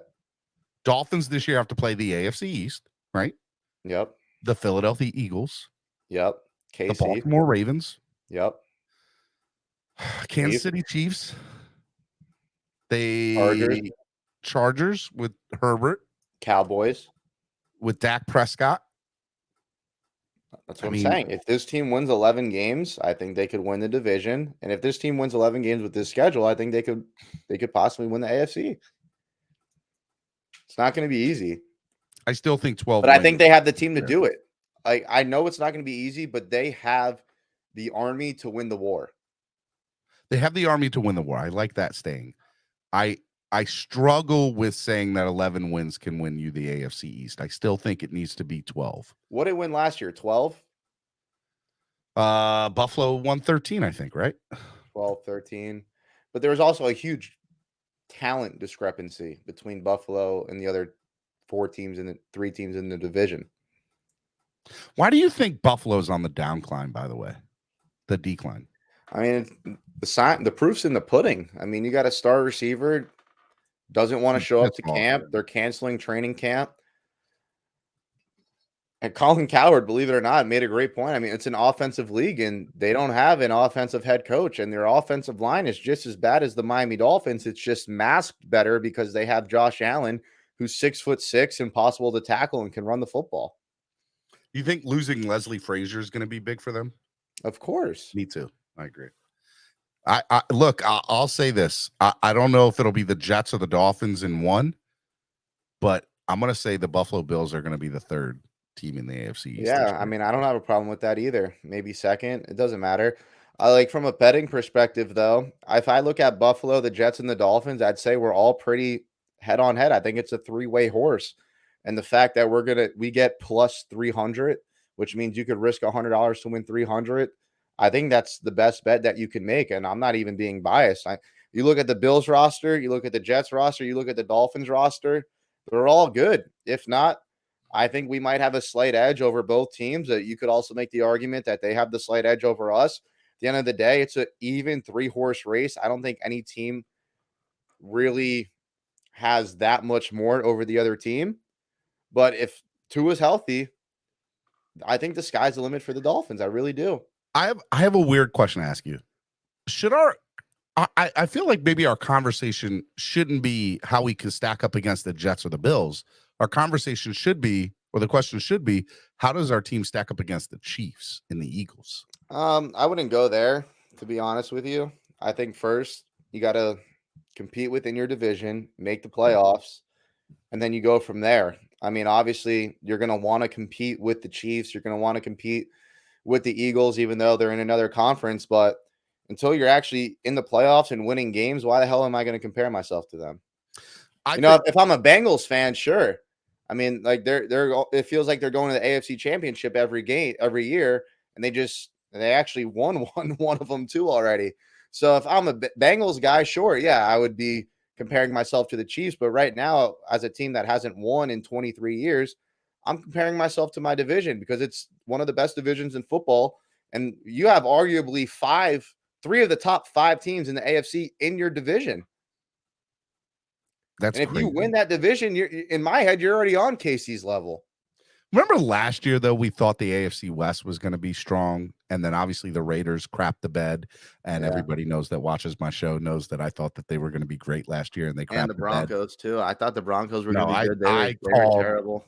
As much as people get on me about being wrong, I clearly called Russell. That's what gives me So let me say this. That's what clearly gives me hesitation about Aaron Rodgers to the Jets, because I saw Russell in that last year in Seattle, and I called it. I said, man, I think Denver's going to be one of the worst teams in the league last year. You can go back to the video. I know. I remember that. Keep the receipts. Okay. Yeah, I remember that. But I also remember your Raiders take. But you're comparing Nathaniel Hackett.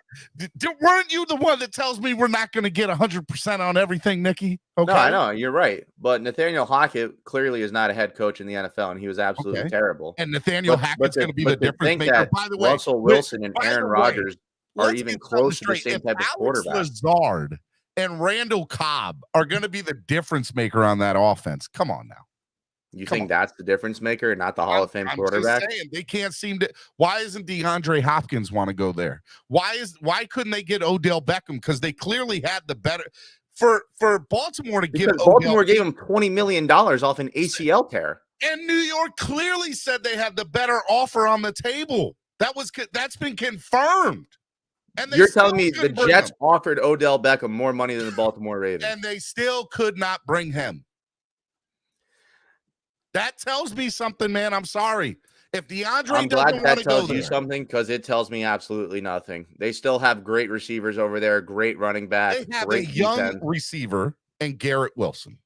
Okay. Offensive rookie of the year. Okay. And you, to your point, said that wouldn't have been the case had Breece Hall stayed healthy. So they would have had 2 offensive rookies of the year.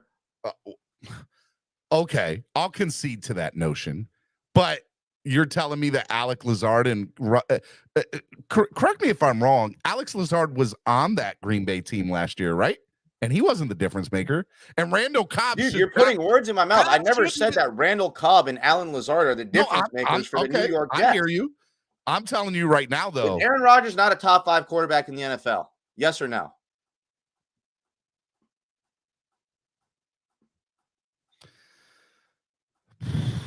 Okay, yes. The answer is yes. No, and you I know want to say, look, talent-wise, when he's on, of course. But do I think he's that right now? I don't know. They're not playing football right now. Okay. Name me 5 quarterbacks you would take over Aaron Rodgers right now. All right, Patrick Mahomes. Okay. Jalen Hurts. Joe Burrow. Justin Herbert. That's insane. I'm not giving you that. I'm not putting that on my finger. And you're lucky I gave you Hurts. Exactly. My point. He's a top 5 quarterback. Jackson? Did you just say Lamar Jackson? When he's healthy. Okay. All right. He's top 5. He's top 5. Okay. Josh Allen. If you add a top 5 quarterback to any football team in America, do you think that would make them a better football team? Yes or no? Yes, it would. Okay. There it is. Point blank period. I clearly said that he only gives them 3 more wins. Which is still 10. But it doesn't make them a Super Bowl favorite. When did I say they were a Super Bowl favorite? I said they're a good team. All right. I'll concede to the notion that he is a top 5 quarterback in the league right now if he's healthy. And clearly makes the Jets better. But he only gives them 3 more wins from what they have last year, Tom. Okay, great, Steven. Only 3 more wins, which still means they got better. He makes them better. I just don't see them going to. If you were telling me right now that the Jets aren't better with Aaron Rodgers than they were last year with Zach Wilson, I'm going to leave this show. I no, 100%. I think Zach Wilson is trash. Thank you. And I think that when Aaron Rodgers is healthy, he's top 5. But there's something about me that I go back to the point that I was trying to make 5 minutes ago, Nicky. I think that he's on the decline of his career. He's on the backside. And you can't disagree with that. He's on his backside of his career. Won an MVP 2 years ago. Alone, you can't disagree with that. Okay, but you're acting like his decline in the NFL is like catastrophic. Like he's dog shit now. But okay, let me ask you. Do you agree with me that 95% of the time that when a quarterback starts declining, it's not something that just slowly goes. It falls off a cliff real quick. Yes or no? I would say no. What? Okay, explain to me why you believe that. Give me an example. It's your point. There's plenty of them. Russell Wilson.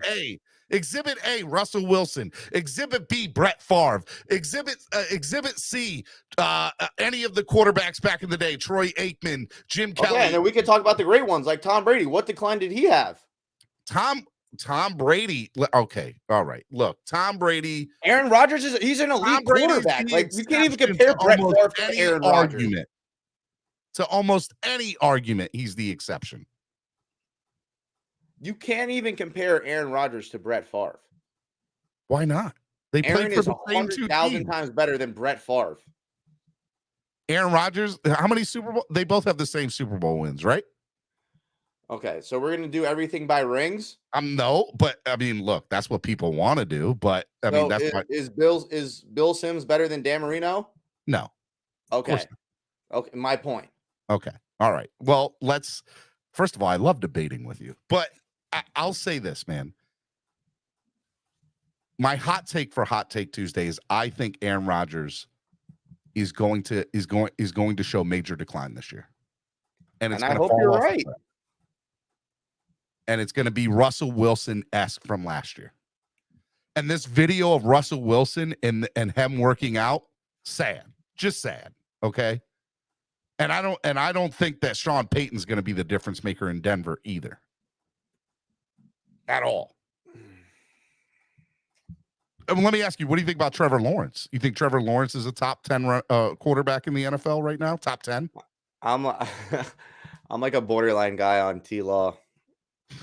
I think he's getting a lot more praise than he should right now. Or I think he's getting a little too much respect, I would say. I think a little too much respect. Like, people are just, like, undisputedly he's top 10 when, like, he played good last year. But overall, I don't see how you just automatically put him in your top 10 right away. I think he's great. I think he's a good quarterback. I could see the argument for why he's top 10. I just don't see how everyone is viewing him as undisputed top 10 quarterback when they won the division going 8-9. All right. So last year I did my top 32 starting quarterbacks in the offseason. I'm going to do that again.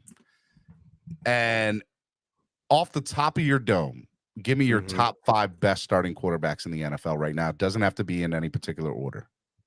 Mahomes. Yep. Josh Allen. God, I hate saying that. Joe Burrow. I don't think Allen is top 5, by the way. Yeah, well, I do. Fuck, this is tough. I really don't want to say Aaron, but I almost want to say Aaron.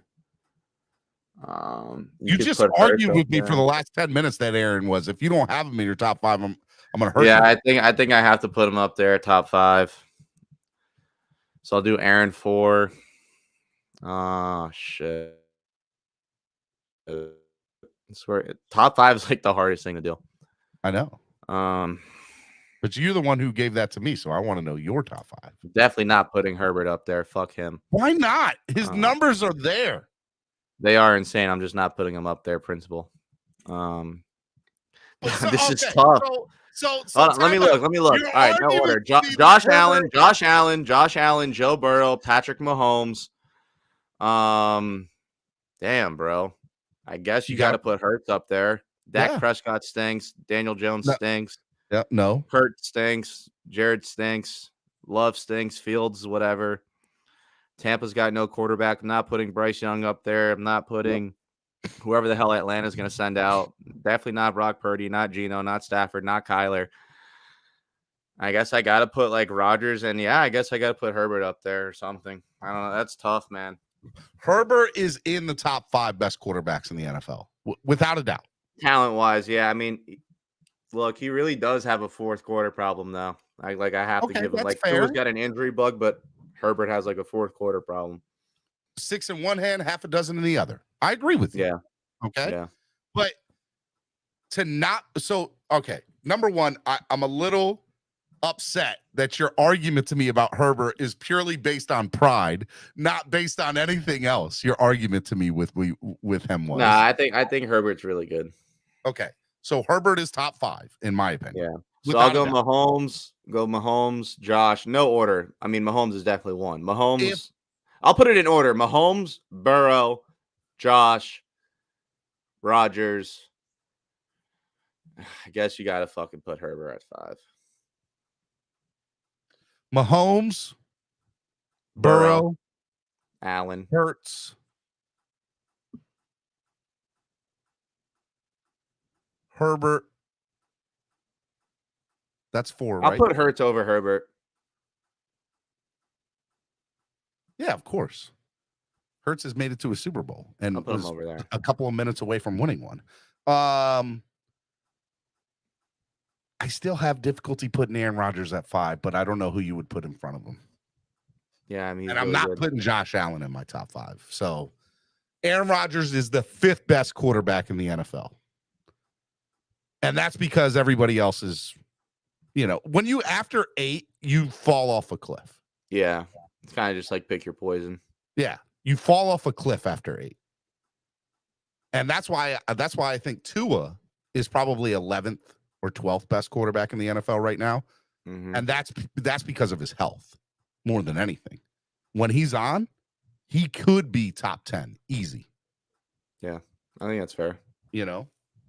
All right, couple of questions I got. I know you've extended your time with me. I appreciate it. Number 1, Miami Sports Music's number 1 Miami fan morning show, Clock Blockers, right here on the Miami Sports Music Podcast Network. What I'm going to do is I'm just going to let a couple people come up and ask some questions to you. If you got a couple more minutes, I know some people want to ask you some questions, and I'm going to let them ask questions. I'm not going to open 5 minutes. All right, I'm not going to open up a full panel. I'm just going to let you ask a question in Nicky Smokes, and I'm going to open that up. If you guys want to donate to the channel and ask a question in the chat, a super chat, we'll do that too. So for the next 10 minutes, I will open it up for one person. Just ask a question. So your take and a question, try to make it quick. I'm going to bring you all on one at a time, and you guys can ask a question to Nicky Smokes. Nicky, while we're waiting for the people to come through, I just pinned the link to the top of the chat. Who's your Super Bowl, who's your NFL MVP that is not named Patrick Mahomes this year? I really think Tua could win MVP if he's healthy. Outside of Dolphins players, I'd probably just go Joe Burrow. I mean, Herbert's a stat patter. I could see Herbert winning it. Stack says, Smoke, call out Steven for being so call out Steven for being so wrong about the Odell situation. I'm not wrong about the Odell situation. First of all, it's crazy that Baltimore gave him the money that they did, but New York had said that they had the bigger offer on the table, and they still couldn't land him. And if you can't get DeAndre Hopkins, what else are you going to do? The link is pinned to the top of the chat, guys, just so you know if you guys want to ask a question to Nicky Smokes. Get on here real quick. Here's my thing. I think Jalen Hurts is going to win an MVP this year. I think he's that good, man. Really good. And I think he's that good because of the system that's put into place. Nick Sirianni and what they did in Philadelphia is a little unreal if you think about it, right? They stripped that team down after their Super Bowl appearance, and 5 years later, with pretty much a brand new team and everything, they make another Super Bowl 6 years later, whatever it is. Unreal. So, and their situation is a little bit similar to ours. I don't think that their wide receivers are as good as ours, but they have good wide receivers. Devontae Smith and what's the guy from Tennessee that they got last year? Can't think of his name. But yeah, I mean, they're really, really good. 5.75% tax in Maryland, 10.9% tax in New York. You're right. They had to put the better offer on the table, but they still couldn't land him. He had his choice. He could go play with Aaron Rodgers in New York or go play with Lamar Jackson in Baltimore. And he wanted to go play with Lamar Jackson in Baltimore. Stop it. In no order, mind you, but Tua is at the very least top 7 quarterback. Now, I don't know if he's top 7 now. You have to play into account his whatchamacallit, his health. His health has to play a factor into that. Guys, I pinned the link to the top of the chat. Get up here if you guys want to ask Nicky Smokes a question. I'm going to let one or two of you get on if you guys get on here in time before I let Nicky go. I want y'all. I know that some of y'all had questions, and now I'm opening it up. I opened it up. What's up? Get up here. Hit the like button if you haven't done so already. Only 42 likes, over 100 of you all watching. Hit the like button. Let's go. I don't think Tua is top 7, Dolphin Don. I love you, but he's not top 7. He's at best, I think, 11. I don't think you can put him in top 10 yet. When he's hot, he can be one of the best. He can be one of the best, but he has to stay healthy in order to give. He has to stay healthy and win a playoff game in order for me to put him in the top 10. Same reason why I don't have Chris Greer there as well. Chris Greer, if Chris Greer's not there, then what are you going to do? What is your shirt? Let me see that shirt. Is that Mickey Mouse and the Dolphins? I like that, man. That's dope. Let's go. Yes, sir. Let's go. All right. Since I can't get anybody up here, what do you got going on, man? You're moving up to Chicago in the next 2 weeks, right? Yep. And then we should see the all new, brand new, revamped Smoke Show.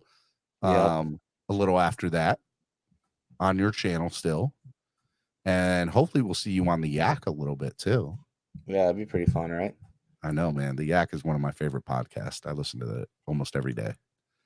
I'm excited for you, man. I'm proud of you. You've worked really hard. I agree. It wasn't just a bet, man. You've been grinding to get where you're at, man. And there's not a lot more deserving people than you. And I'm super excited that you're here. So I appreciate you coming on this morning, man. It was fun. You. I enjoy arguing with you. We can do that anytime. That sounds good to me. Thanks for having me on, Steven. I appreciate you. I love you, brother. Be good, man. Love you, man. Peace. All right, peace. All right, Miami Sports Music's #1 Miami fan morning show, Clock Blockers, right here on the Miami Sports Music Podcast Network. All right, the link is pinned to the top of the chat. If you guys want to come and hang out with me for the last 30 minutes, the floor is yours. I will be more than happy to bring you on and hang out with you. Let's go. Let's go. I haven't seen you all in a while. Hope you all guys had a good weekend, Father's Day weekend. I did. Let's see here. What else? Happy Juneteenth yesterday to people. It was a lot. It was a great weekend this weekend. I hung out with my family. It was good stuff. Dolphin Don, what's up, Dolphin Don? Good morning. Hello, Dolphin Don. Can you hear me now? Yeah, man. I'm sorry, dude. What's up, my brother? What's up, man? How are you? I'm good, man. Hey, man, he's top 7. No kidding. No, he's not top 7 yet, bro. Tell me who's better. Who's better? Is it Dak Prescott? Is it Kirk Cousins? Come on now. You have to put. All right, let's get some straight. Dak Prescott is ahead of him right now. What? He's won an MVP and won a playoff game. Oh, you can't put Tua ahead of Dak Prescott right now. You can't. What did Dak Prescott do last year? That just was. You cannot put Dak Prescott behind Tua. You can't. You can't do it, Dolphin Don.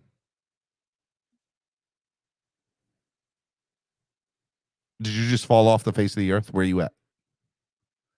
Hello. I guess he did. Anyways, Dolphin Don, you there? What's up with you guys? What's up? All right. I guess he dropped off. Dak Prescott. Let's see here. Dak Prescott. Yes. So, all right, he won Rookie of the Year. My bad. Offensive Rookie of the Year. He didn't win it. He didn't win an MVP, but he did win an Offensive Rookie of the Year. Go ahead, Dolphin Don. Sorry, man. MVP. I'll concede to that. My bad. I was wrong on that. Yeah. My microphone.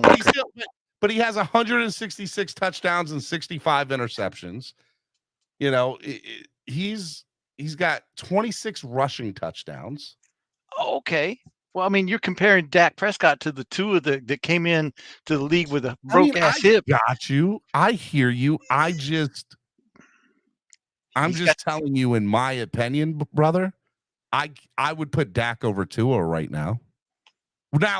Now, if the question is, would I take Dak over Tua? No, I would take Tua over Dak. Okay. But I am not putting Tua ahead of Dak right now as a top 10 quarterback. I cannot, in good conscience, put Tua as a top 10 quarterback right now. Can't do it. I put him at 11. Well, I mean, okay, And I I'll get it. put him at 11. You have to win a playoff game in order. You have to play in a playoff game. Hell, he hasn't even played in a playoff game yet, and the man hasn't won in December yet. And I love Tua. You're talking to a Tua ear. Okay, love him. Yeah, me too. Okay, well, okay, and then I ain't trying to turn this into a Dak Prescott hate show, but at the same time, did not some cat named Cooper Rush come in and outplay Dak Prescott? I mean, and then we're talking about Kirk Cousins. You just go around the league, man, and there's so many quarterbacks out there, and we're talking about Tua. He's at least top 7 when he's on. People are scared. You're pushing it. Well, we'll get a little preview in of Wiling Out Wednesday in here. What's up, Rashad? Good morning. Rashad. Morning. I just What's here up, man? to How are you, visit. brother? Can you hear me? I can I'm hear you good. just fine, my friend. How was your weekend? I hope it was wonderful. From what I remember, it was What I pretty remember. decent. That's a good Father's Day weekend. Yeah, I wish I could happy say to not be hungover. I'll tell you that much because I did a lot yesterday. I don't remember the last time I was truly hungover. It's been a minute. It's been a minute since I was last truly hungover. I got a question for you, Steven. Would Yes. you consider Herbert top 10? And if so, where in that top 10? Oh yeah, He hasn't Herbert won a won. playoff I think game. Herbert's top 5. I think Herbert's is top 5. He hasn't won a playoff game, Steven. Nope. He hasn't, but he's been to the playoffs, and that was my point of conceding. One time. He's only been last year. One time. Okay, so if look, Similar who am I numbers to putting Tua, ahead of less Herbert? games. I'm putting Mahomes ahead of Herbert. I'm putting Mahomes, Herbert. I'm putting Mahomes, Burrow, Hurts. Hurts? Ooh. Yes, of course. Well, I guess with the Super Bowl run, you can say that now, but yeah. Who else? I have a very difficult time putting Josh Allen in the Hurts top could be 5. lightning in a bottle too, right? You don't have Josh Allen over Justin Herbert? That's groundbreaking. Wow. I hate that you're digging this hole for yourself. Here's why. Okay, They're about to kill you in the comment section. Two things I can admit from this take. Number one, it does sound like I'm being a hater, and there's probably some of that in there. But in my opinion, Allen hasn't done anything if Stephon Diggs wasn't there. Because the 2 years before Stephon Diggs was there, his first 2 years, trash. Bills fans wanted him out the door. And if Stephon Diggs isn't there, you think I'm scared of Josh Allen and the Bills? No way. Not at all. I mean, Josh Allen is still a force with or without Diggs. He's just a lesser force without him. Yeah. He's not as scary without Diggs. He's a playmaker. Diggs is You got to scary give him that. on his own. Yeah. Look, that man can. It's funny, right? Like we sat here, and even myself, I'm guilty of this even in the last 10, 15 minutes. We sit here and put the caveats, oh, you can't be this player if you haven't won X game, or you haven't been to the playoffs, or you haven't won this and haven't won that. But I think there are caveats to everything, and there are exceptions to every rule, right? Like, let's be honest with ourselves. When it comes to trades and salary cap, only Greer's a top 10 GM. Oh, definitely. I'm gonna go with that. Now when you add drafting into that and free agency, he falls out of the top 10. Well, Steven, the only reason I'm gonna fight back on that is because of the bad contracts he has signed. What are you talking about? No. It's not tough. Not gonna do it's not tough to make players. You're gonna miss on a few. That's just that's the way it That's goes. ridiculous. Am I breaking up, or is that y'all? That's y'all. That's you. It's you, Rashad. I'll say this. I think that Greer's a really good GM. And for a long time, I said he was top 10. And then somebody told me, well, you can't put a GM that hasn't won a playoff game yet. And I conceded to that notion. But as I'm having this conversation about quarterbacks, and I make the statement, well, I can't put Dak over Tua, or I can't put Tua over Dak because Tua hasn't really won a playoff game in December for the most part. He's won a game in December. Let's not get that twisted. But his record in December sucks, and he needs to stay healthy. I don't disagree with that. Yeah. What that got to do with Chris Greer? Or it's not has to do with Chris Greer. It has to do with having caveats on takes, man. Well, my thing with Chris Greer is I give him credit for manipulating contracts. He does a beautiful job of that. He's a master of it. He's the best in the league. Look, I'll say this, man. I think that I'll just go back to my previous statement. Having caveats on a player's top 10 or a player's top 5 or a GM's top 10 or a GM's not top 10. I think there are exceptions to every rule. And, I think first 2 years of Josh Allen were trash. And, I think the moment Stephon Diggs came in, it made a huge difference for Josh Allen. It opened up the offense. And then after that, it kind of fell off, right? So, what I want to say is, if Stephon Diggs leaves, what I about to say Buffalo, about to say Boston, Buffalo, then I think he'll revert back to his same ordeal that he had last time. Personal opinion. Brian Daboll out there now. Right. We talk about leader of men there, Steve. We're talking about okay, I don't see the Chargers rallying around Herbert the same way that I see the Dolphins players, receivers especially, rallying around Tua. Nicky Smokes just said it best. Nicky Smokes said it. Herbert's got a fourth quarter winning problem. He's right. He's 100% correct. We can sit here and say that Herbert should have been the draft pick over Tua, but right. Mm-hmm. But let's be honest with ourselves. It's not like that man. It's not like that man has won. We talk about Tua not playing in the fourth quarter of the season. That man can't play in the fourth quarter and overtime of games. Facts. It's 6 in one and half a dozen in the other. Steven, you're clueless. Bills knew they had a great quarterback, was playing with trash. Sal, disagree. Dud Finn says Diggs was getting double and triple coverage. And it opened it up for the rest of the people. He opened up the field, was my statement.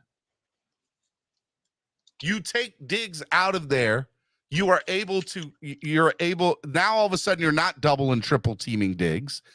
And you close the gap, and you're able to keep Josh Allen inside the pocket. And now he doesn't become as potent as a weapon. And it's not like he's a great passer anyway. He's a good passer.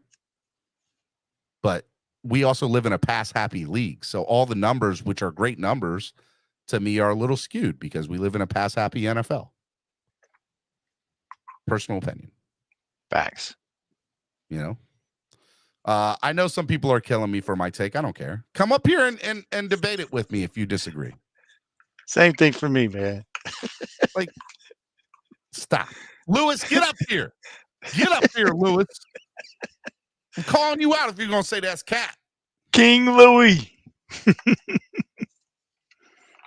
What else here?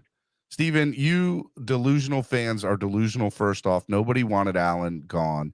Allen should have beat the Texans in the playoffs with no Diggs and threw 4 touchdowns to Davis in Kansas City game. Where was Diggs? I'm just saying. I am just personally saying. Diggs opens it up for cats like Dawson Knox to be somewhat of a decent tight end. Yep. When in reality, I would give up 4 first-round picks for Allen. What are you talking about? No way. You would just be. Are you kidding me? No, thank you. I'm not giving up 4 first-round draft picks for Josh Allen. Steven, where's Mahomes without Kelsey? Still winning rings. Doesn't matter who's catching those balls. Mahomes is the best player in the NFL, and it's not even close. And I'll say it again, it's not even close. Mahomes is automatically a Hall of Famer now. Are you kidding me? Let him play another 10 years. Win a couple more rings. He doesn't have to win as many as he doesn't have to win as many as Tom Brady, and I'll still say he's the better quarterback of all. He'll be the best quarterback of all time. He doesn't need to win as many rings as Brady, and he will go down as the best quarterback of all time. That's how good Mahomes is. LeBron James fanboy takes. That's fine. Roger Goodell's burner. That's fine. That's okay. Now, you can never admit when you're wrong. I've posted a link multiple times pointing out you were wrong about Odell. Stacks. The Jets offered him more money. And I have not seen your links, but where are they from? What are your sources? Send it to me, Stacks. And I'll be more than happy to debate it. Look at the leeches hating on Mahomes. He's your zaddy. Not winning rings without Kelsey. You're off your rail, Steven. What? That man, it does not matter who's catching passes. He's winning rings. That's been proven by the wide receivers. So if Kelsey wasn't there, he'd still win rings. There'd be somebody else catching passes. Would they be as great as Kelsey? No. But it does not matter when it comes to Mahomes. So it does matter with a quarterback that does it without weapons. I think there are exceptions to the rule. Mahomes is an exception. Patrick Mahomes is the best quarterback in the league right now, and he'll end up being a top, my opinion, when his career's done, I can comfortably say he'll be a top 25 player of all time, if not the greatest. One of the greatest of all time. I can comfortably say it now, top 25 in the history of the game. When it's all said and done, he could be one of the best, if not the best. Mahomes is a beast. You're right, he is. And anybody arguing me with that is crazy. I'm sorry. If y'all are debating me on that, are you kidding me? Chapo, did someone just say they would trade 4 first-round draft picks for Josh Allen? Yes, they did, Chapo, and it was not me. I can tell you that right now. What happens when Mahomes didn't have a dominant O-line? He lost to Brady in the Super Bowl, so I'd say the line matters more than receivers. Oh, look at Josh Allen last year. You know, JC, his line sucks. You're not. My initial reaction to your statement is you're not wrong. But he still lost in the Super Bowl. He got to the Super Bowl, even with that. Do you get what I'm saying? Like, it's not like he couldn't get anywhere. We can't get anywhere. He lost in the Super Bowl to the Tampa Bay Buccaneers. And that was a really good defensive unit. Let's be fair. Brady wouldn't have that 7th ring if it wasn't for that defense in Tampa that year. He wouldn't. I'll wait for an apology. Okay, send it to me on social media. Please do. Please send it to me. Let's see here. Kelsey is 5,000 yards behind Gonzalez with 130 less games. Kelsey is a big part of Mahomes' success. Tony Gonzalez never played with Patrick Mahomes. What are you talking about? Are you kidding me? He's saying Steven, is that that Kelsey's still 5,000 yards behind Gonzalez. And 130 less games. I saw it. Did you tag me in it, Stacks? Tag me in it, Stacks, and I'll look at it. I don't know, man. I mean, know. he's good. He's good. Yeah. Y'all can argue with me, and that's fine. And I want to debate, but come like the argument that Mahomes isn't great and that you would and isn't the like miss me with that. Y'all When did saw he start though? as F about Patty LMAO, right? I agree with Chuck and Sean. Y'all sitting here arguing with me about Patrick Mahomes. And then Kelsey say that you'd give up 4 first-round draft picks for Josh Allen. Absolutely crazy. Never do it. If Trey Lance is worth 3 first rounds, then hell yeah, Allen is worth 4. Okay. Hey, Steven, can I bring something out about Kelsey there? Go ahead.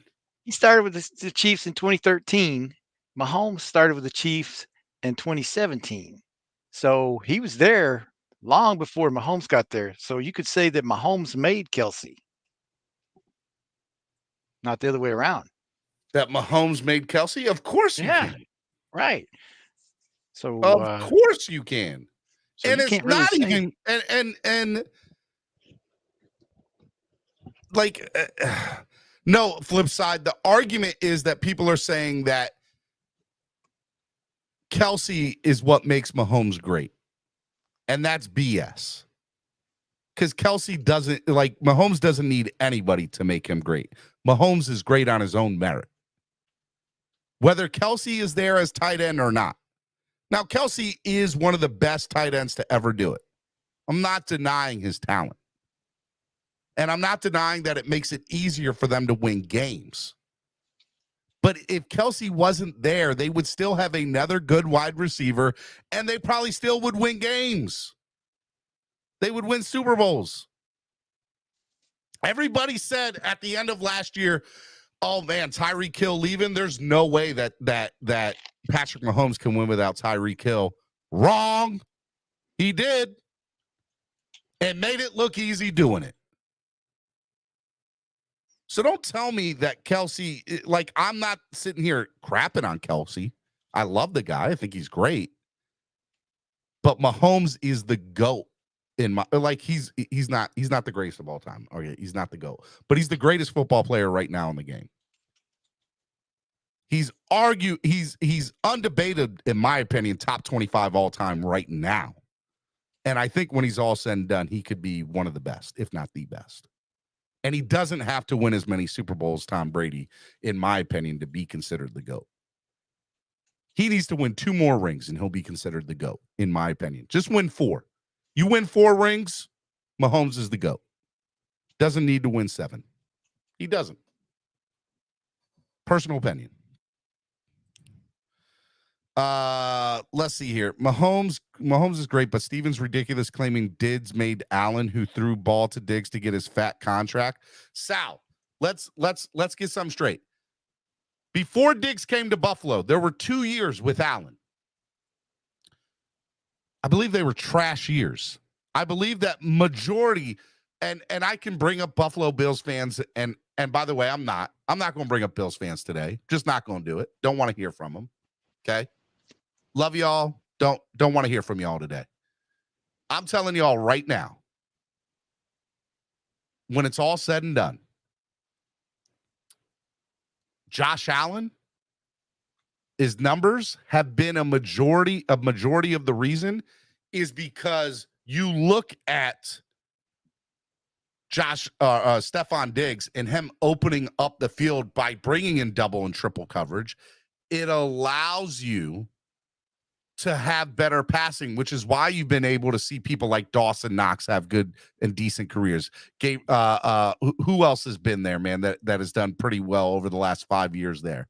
You know, who's the Beasley? Beasley did well there, right? So but without Diggs, you don't hear about Dawson Knox. You don't hear about Cole Beasley. You just don't.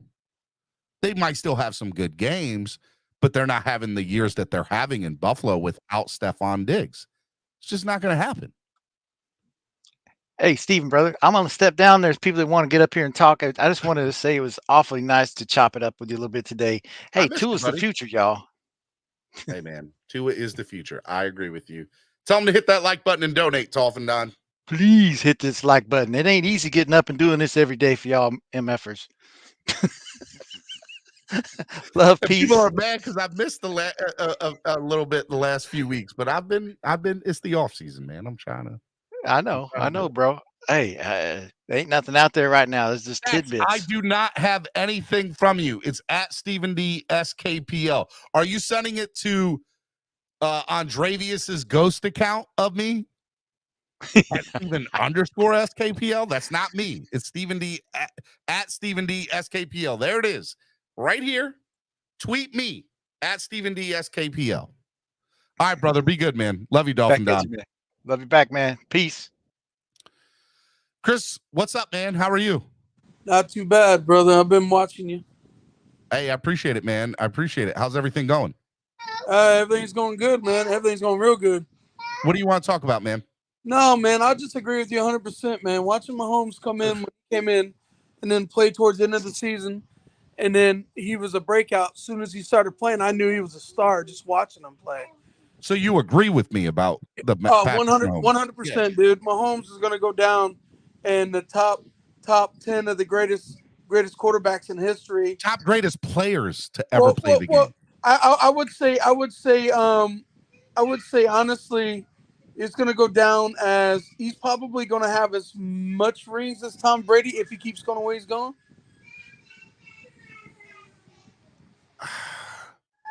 I really do. Look, let's be fair. To expect him to get the 7 Super Bowls is a stretch. Right? I didn't say Kansas City, though. He made teams. I mean, look, if anybody can do it, it's going to be Mahomes. But it's still a crazy stretch that Brady did it. And part of Brady's success was Belichick. And I'm not discounting Andy Reid. I like Andy Reid. But I think that Mahomes only needs to win 4 Super Bowls in order for him to be considered the GOAT, in my opinion. Because Josh Allen's a bust, man. He's not a closer. I don't think he's a bust, but I don't think he's everything people make him out to be. Nope. He's just not. Just not. There's no way, in my opinion, that Josh Allen proves to be worthy of. I don't want to if Stephon Diggs is not there, I don't think Josh Allen has the career that he's had so far. I'm not saying that they haven't won games without him. They clearly have. But I think a majority of their success is predicated on Stephon Diggs. Yes, sir. He opens up the field, man. He opens up the offense. And we clearly saw what that team was without him. And by the way, Brian Daboll deserves a lot of credit for how good that team's been over the last few years. And he's not there no more. He's in New York. Yeah, he built a team around him. He did. Yeah. And there was clearly a little bit of a drop-off last year. Not much of one, but a little bit. And now you take Leslie Frazier out the door, so now McDermott can't. Now he's doing the defensive play calling. You know, I get a lot of people that talk a lot of stuff about like past and present players, and then they talk about like Gronk, how great Gronk is. I said, listen, if Aaron Hernandez, when they got pinned for murder, let's be honest here, Gronk would have never been on the Patriots. They can't afford both. Hold up, Chris. Now that's a stretch. $40 million contract right before his murder shit. Hey, I'll say this: Gronk is going down as arguably the greatest tight end of all time. Because he was with the greatest, he was one of the greatest franchises of all time. Now, if you that's fair, but we know what Gronk did for that offense for years. Yeah, but think about it. If Hernandez wouldn't have got pinned for murder, he just signed a $40 million contract, number 1 tight end hands down in the league. He would have stayed on the team. Gronk would have went elsewhere because they can't afford both. Because you know how tight-walleted the Patriots are. All right, so this is going to sound like a hater statement, and it probably comes off as that. Here's what I'll say. Stacks, I'm telling you right now, I have no tweet from you, bro. None. No tweet. I'm not sitting here ghosting you or denying you. I am refreshing my Twitter. I do not have anything from you, cuz. Nothing.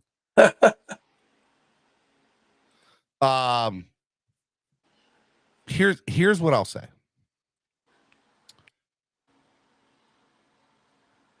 And this is gonna sound so bad in such a hater comment, but I have to give it a little bit of credence. I believe that Tom Brady would not be the quarterback he is without Belichick. Right? I think that's a fair statement, actually. I asked that statement before you ever went to the Bucks. Okay. And part of the reason that he won a Super Bowl with Tampa was his legacy and rep. His reputation and legacy is what brought all those free agents, veteran free agents, to Tampa. Mm-hmm. It is. Oh, I know. I agree. And without that reputation, without that credence, without that, hey, I'm putting my stamp on it, I don't think he wins the Super Bowl in Tampa. If he doesn't do what he did in New England. And he doesn't do what he does in New England without Belichick. So Belichick has a lot to do, if not most to do, with the success of Tom Brady, which is why I think that Patrick Mahomes, yes, Andy Reid has a lot to do with the success of Patrick Mahomes. Not denying that, okay? But I think Patrick Mahomes is far and away a better talent than Tom Brady is. Oh, yeah. Yes. Athletic-wise. Oh, Athletic. Yeah. Fun Now, to watch, too. He throws off his... Here's what I can't deny. Brady went to, 11 Super Bowls? Yeah. Almost half of his career, he played in a Super Bowl. He won 7 of them. He's the GOAT. And it's not, and it's not even debatable. But I can say without a doubt that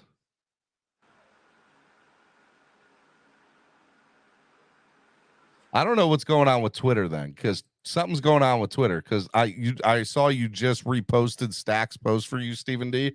I don't have it from there either.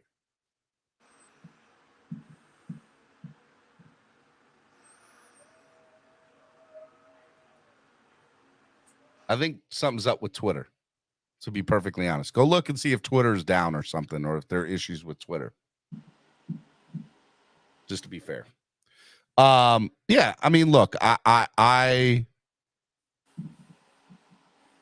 Adam 131 says Brady would have won with you as his coach. No, that's not true at all. Bill was 47% winning coach before Tom Brady. Now Bill is back to being at 47% winning coach again without Brady. LMAO stacks blocks Stephen D.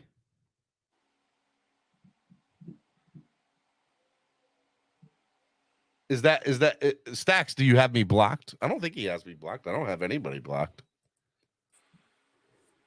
Wow. At least I don't think I do. What did you say? I'm going to get to the bottom of this real quick. I literally just created it. And I wouldn't have, I don't remember blocking anybody in recent history at all, if let alone ever.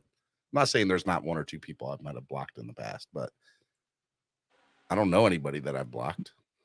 I agree with you 100%, though, when you talk about Aaron Rodgers not making much of an impact, because I think he's like Peyton Manning. When it's time to retire, he should have retired. Instead, he's trying to do more, and you could tell last year, man, he was just wore out, dude.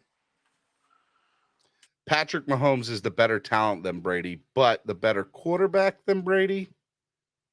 I didn't say that Mahomes was better than Brady at the moment. Talent-wise, athletic-wise, I do believe that he is already. But I can't deny 7 Super Bowls, 11 appearances. And I can't say that Brady doesn't have something to do with that. He clearly does. He's the GOAT for a reason. But I think when it's all said and done, Patrick Mahomes will be better, and he does not have to win 7 Super Bowls to do it. Personal opinion. Personal opinion. All right. Miami Sports Music's #1 Miami fan morning show, Clock Blockers, right here on the Miami Sports Music Podcast Network. All right, Christopher, man, I'm going to let you go, brother. I appreciate you coming on today, man. Thank you. Yes, sir. All right, man. I hope you all enjoyed the show today. I had such a great time hanging out with you. Stacks, DM me, and I will try to get this thing fixed because I have no idea why I'm hitting refresh. I'm not getting anything. I didn't even get Flipside Fishing's thing. So I don't know what's going on with Twitter.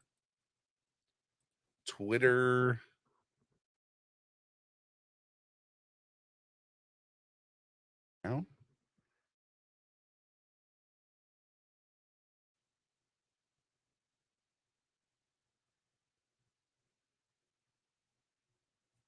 I don't know what's going on. I just tweeted. I just tried to look to see if Twitter was down. I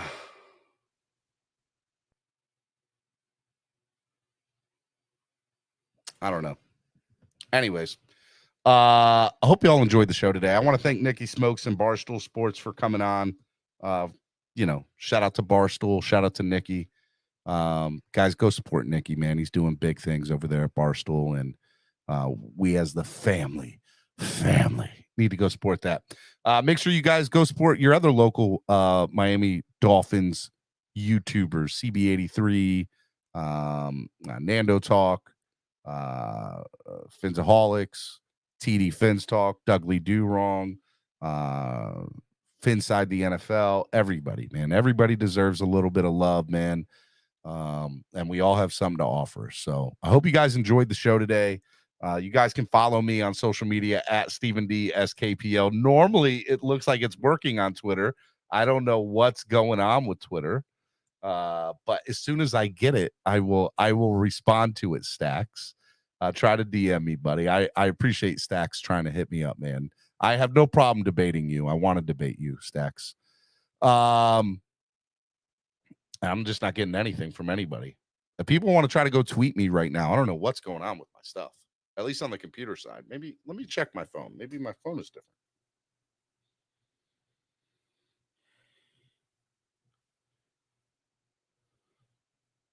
All right. I got it on my phone. I did not get it on my phone, on my computer for some reason.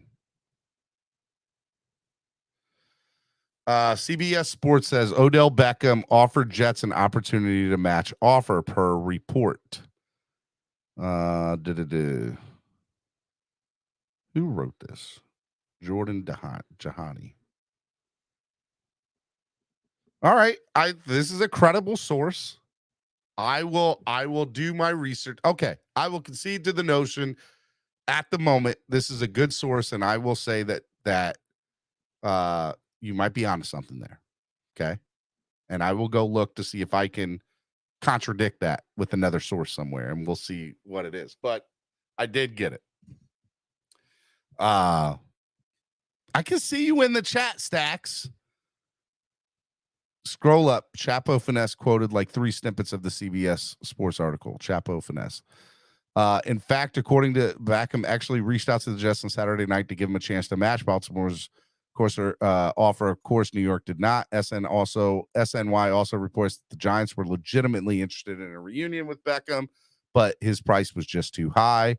While there may have not been another team willing to give Beckham the $18 million, this move was likely made with quarterback Lamar Jackson in mind. Okay, fair. I am wrong. Is that what you want me to say? I am wrong. No, I have no problem getting called out when I'm wrong. The reports that I saw is that the Jets did match it. And there were reports of that. But this article clearly confirms that, and it's on CBS, and I'll give it to them. Stacks says, I love the smell of victory in the mornings. You won, Stacks. You won. Shout out to you, Stacks, for beating me in a debate. You're the man, Stacks. I appreciate it. I don't know what was going on with my computer because it is clearly not refreshing at all. I don't know what's up with it. I got it on my phone though. So I hope y'all enjoyed the show today. If y'all did, donate to the channel. No donations today. Even if it's $1, it goes such a long way into helping the channel grow, and it allows me to do the show more often. You know, I have a family, and I want to be able to do this, and I have to be able to do other things in order to do this. So, guys, please donate if you're able to. Only if you're able to, right? Tomorrow's Wednesday, Wiling Out Wednesday. I'm gonna have a whole panel on tomorrow, so hopefully it'll be fun. And then Thursday, I will have Cameron on with me. Friday, I'm not going to be on. I'm not going to be on Friday. I'm just going to let you know. No show on Friday. My family and I are going on an overnight stay to some theme park on the western side of Maryland. So it's the last thing they're doing before kids camp starts next week. My kids are off this whole week from school. It's the only week that they're pretty much going to be home from school. So I'm actually going to go spend some time with them. I hope you all enjoyed the show today. It was a lot of fun. Again, big shout out to Nicky Smokes. Hope you all enjoyed everything. William Perry says with his $10 donation. I love you, my guy. No, I love you. William, hit me up, man. I got some, actually you and Von Green need to both hit me up.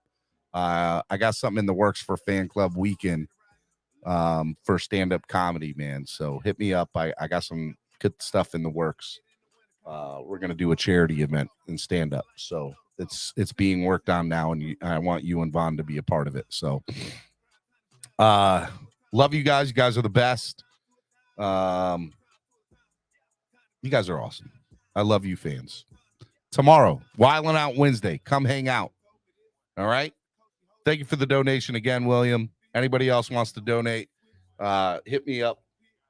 You guys can Cash App, PayPal, go on YouTube. You can use the YouTube live super chat or the YouTube super thanks if you're re-watching this. Whatever you guys do, just help the channel grow. All right. All right. I will see you all tomorrow right here on the Miami Sports Music Podcast Network. Peace. Shout out to some more, and now it's time to lay the smack down. You think you Dwayne Johnson, time to be the people's champ. Hit them with the people's elbows, stick together like it's Velcro. You think you could stop us? Hell no.